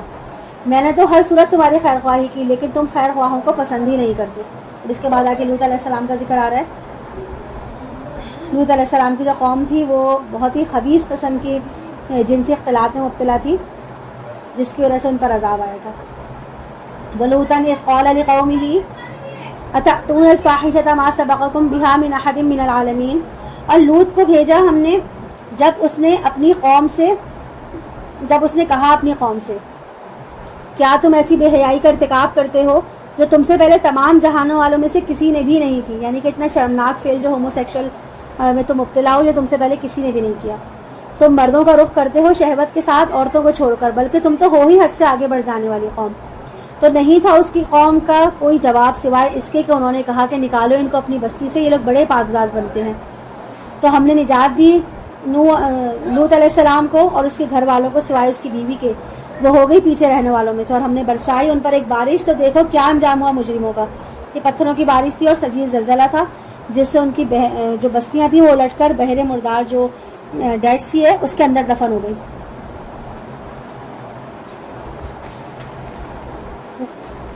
وَإِلَىٰ مَدْيَنَ أَخَاهُمْ شُعَيْبًا. اور قوم مدین کی طرف ہم نے بھیجا ان کے بھائی شعیب کو. شعیب علیہ السلام کا تعلق اسی قوم سے تھا، اس لیے آپ کو ان کا بھائی قرار دیا گیا، جیسے کہ پہلے بھی ذکر ہو چکا ہے کہ ابراہیم علیہ السلام کی تیسری بیوی جو تھی ان کا نام قطورہ تھا، تو اس سے پہلے آپ کے بہت سارے بیٹے تھے، جن میں سے ایک کا نام مدین تھا، جو اپنی اولاد کے ساتھ جو ہے وہ عقبہ کے مشرقی ساحل میں آباد ہو گئے، اور یہ علاقہ ان لوگوں کی وجہ سے مدین کے نام سے معروف ہو گیا۔ اور اہل مدین جو تھے وہ بہت خوشحال لوگ تھے، لیکن ان میں کیا ہوا تھا کہ ان میں کاروباری طور تجارتی بدعنوانیاں پیدا ہو گئی تھیں، اور ان کی اصلاح کے لیے حضرت شعیب علیہ السلام کو مبعوث کیا گیا تھا۔ قال یا قوم اعبدوا اللہ ما لکم من الہ غیرہ قد جاءتکم بینۃ من ربکم، اس نے کہا اے میری قوم کے لوگوں، اللہ کی بندگی کرو، تمہارا کوئی معبود نہیں اس کے سوا، تمہارے پاس تمہاری رب کی طرف سے کھلی دلیل آ چکی ہے، تو ناپ اور تول پورا کیا کرو اور لوگوں سے ان چیزوں میں کمی نہ کیا کرو، اور زمین میں اس کی اصلاح کے بعد فساد مت مچاؤ، یہی تمہارے لیے بہتر ہے اگر تم مومن ہو، اور نہ بیٹھا کرو ہر راستے پر ڈرانے اور دھمکانے کے لیے، اور اللہ کے راستے سے روکنے کے لیے ہر اس شخص کو جو ایمان لاتا ہے اور اس راہ کو ٹیڑھ کرتے ہوئے، اور یاد کرو جب تم تعداد میں کم تھے اور اللہ نے تمہاری تعداد زیادہ کر دی، اور یہ بھی دیکھو کہ مفسدوں کا کیسا کچھ انجام ہوتا رہا ہے۔ اہل مدین جو تھے وہ کاروباری لوگ تھے، لہٰذا ان کے اندر ایک خاص خرابی جو تھی وہ اجتماعی طور پہ پیدا ہو گئی تھی کہ وہ ناپ تول میں کمی کرتے تھے،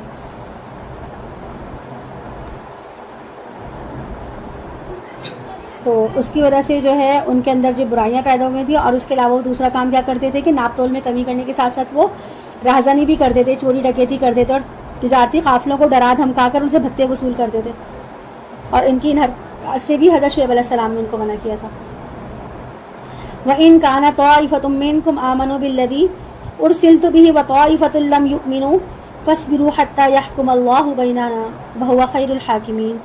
اور اگر تم میں سے ایک گروہ ایمان لے آیا ہے اس چیز پر جو مجھے دے کر بھیجا گیا ہے، اور ایک گروہ ایمان نہیں لایا ہے، تو تم صبر کرو یہاں تک کہ اللہ ہمارے مابین فیصلہ فرما دے، اور یقیناً وہ بہترین فیصلہ کرنے والا ہے۔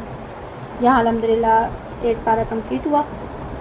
سبحانک اللہم و بحمدک، اشہد ان لا الہ الا انت، استغفرک و اتوب الیک۔ رب ارحمہما کما ربیانی صغیرا، ربنا ظلمنا انفسنا وان لم تغفر لنا وترحمنا لنکونن من الخاسرین، ربنا لا تزغ قلوبنا بعد اذ ہدیتنا وہب لنا من لدنک رحمہ انک انت الوہاب،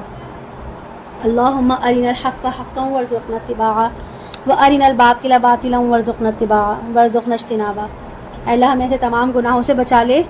کہ جس کی وجہ سے تو ہماری توبہ کا قبول نہ کرے، اور اے اللہ ہمیں اپنے ایسے گناہوں سے اپنی پناہ میں رکھ جس کی وجہ سے ہمارے نیک اعمال ضائع ہو جائیں، اور اللہ ہمیں ایسے نیک لوگوں میں شامل فرما کہ جن کے گناہ نیکیوں میں بدل دیے جاتے ہیں۔ آمین ثم آمین رب العالمین۔ السلام علیکم ورحمۃ اللہ وبرکاتہ۔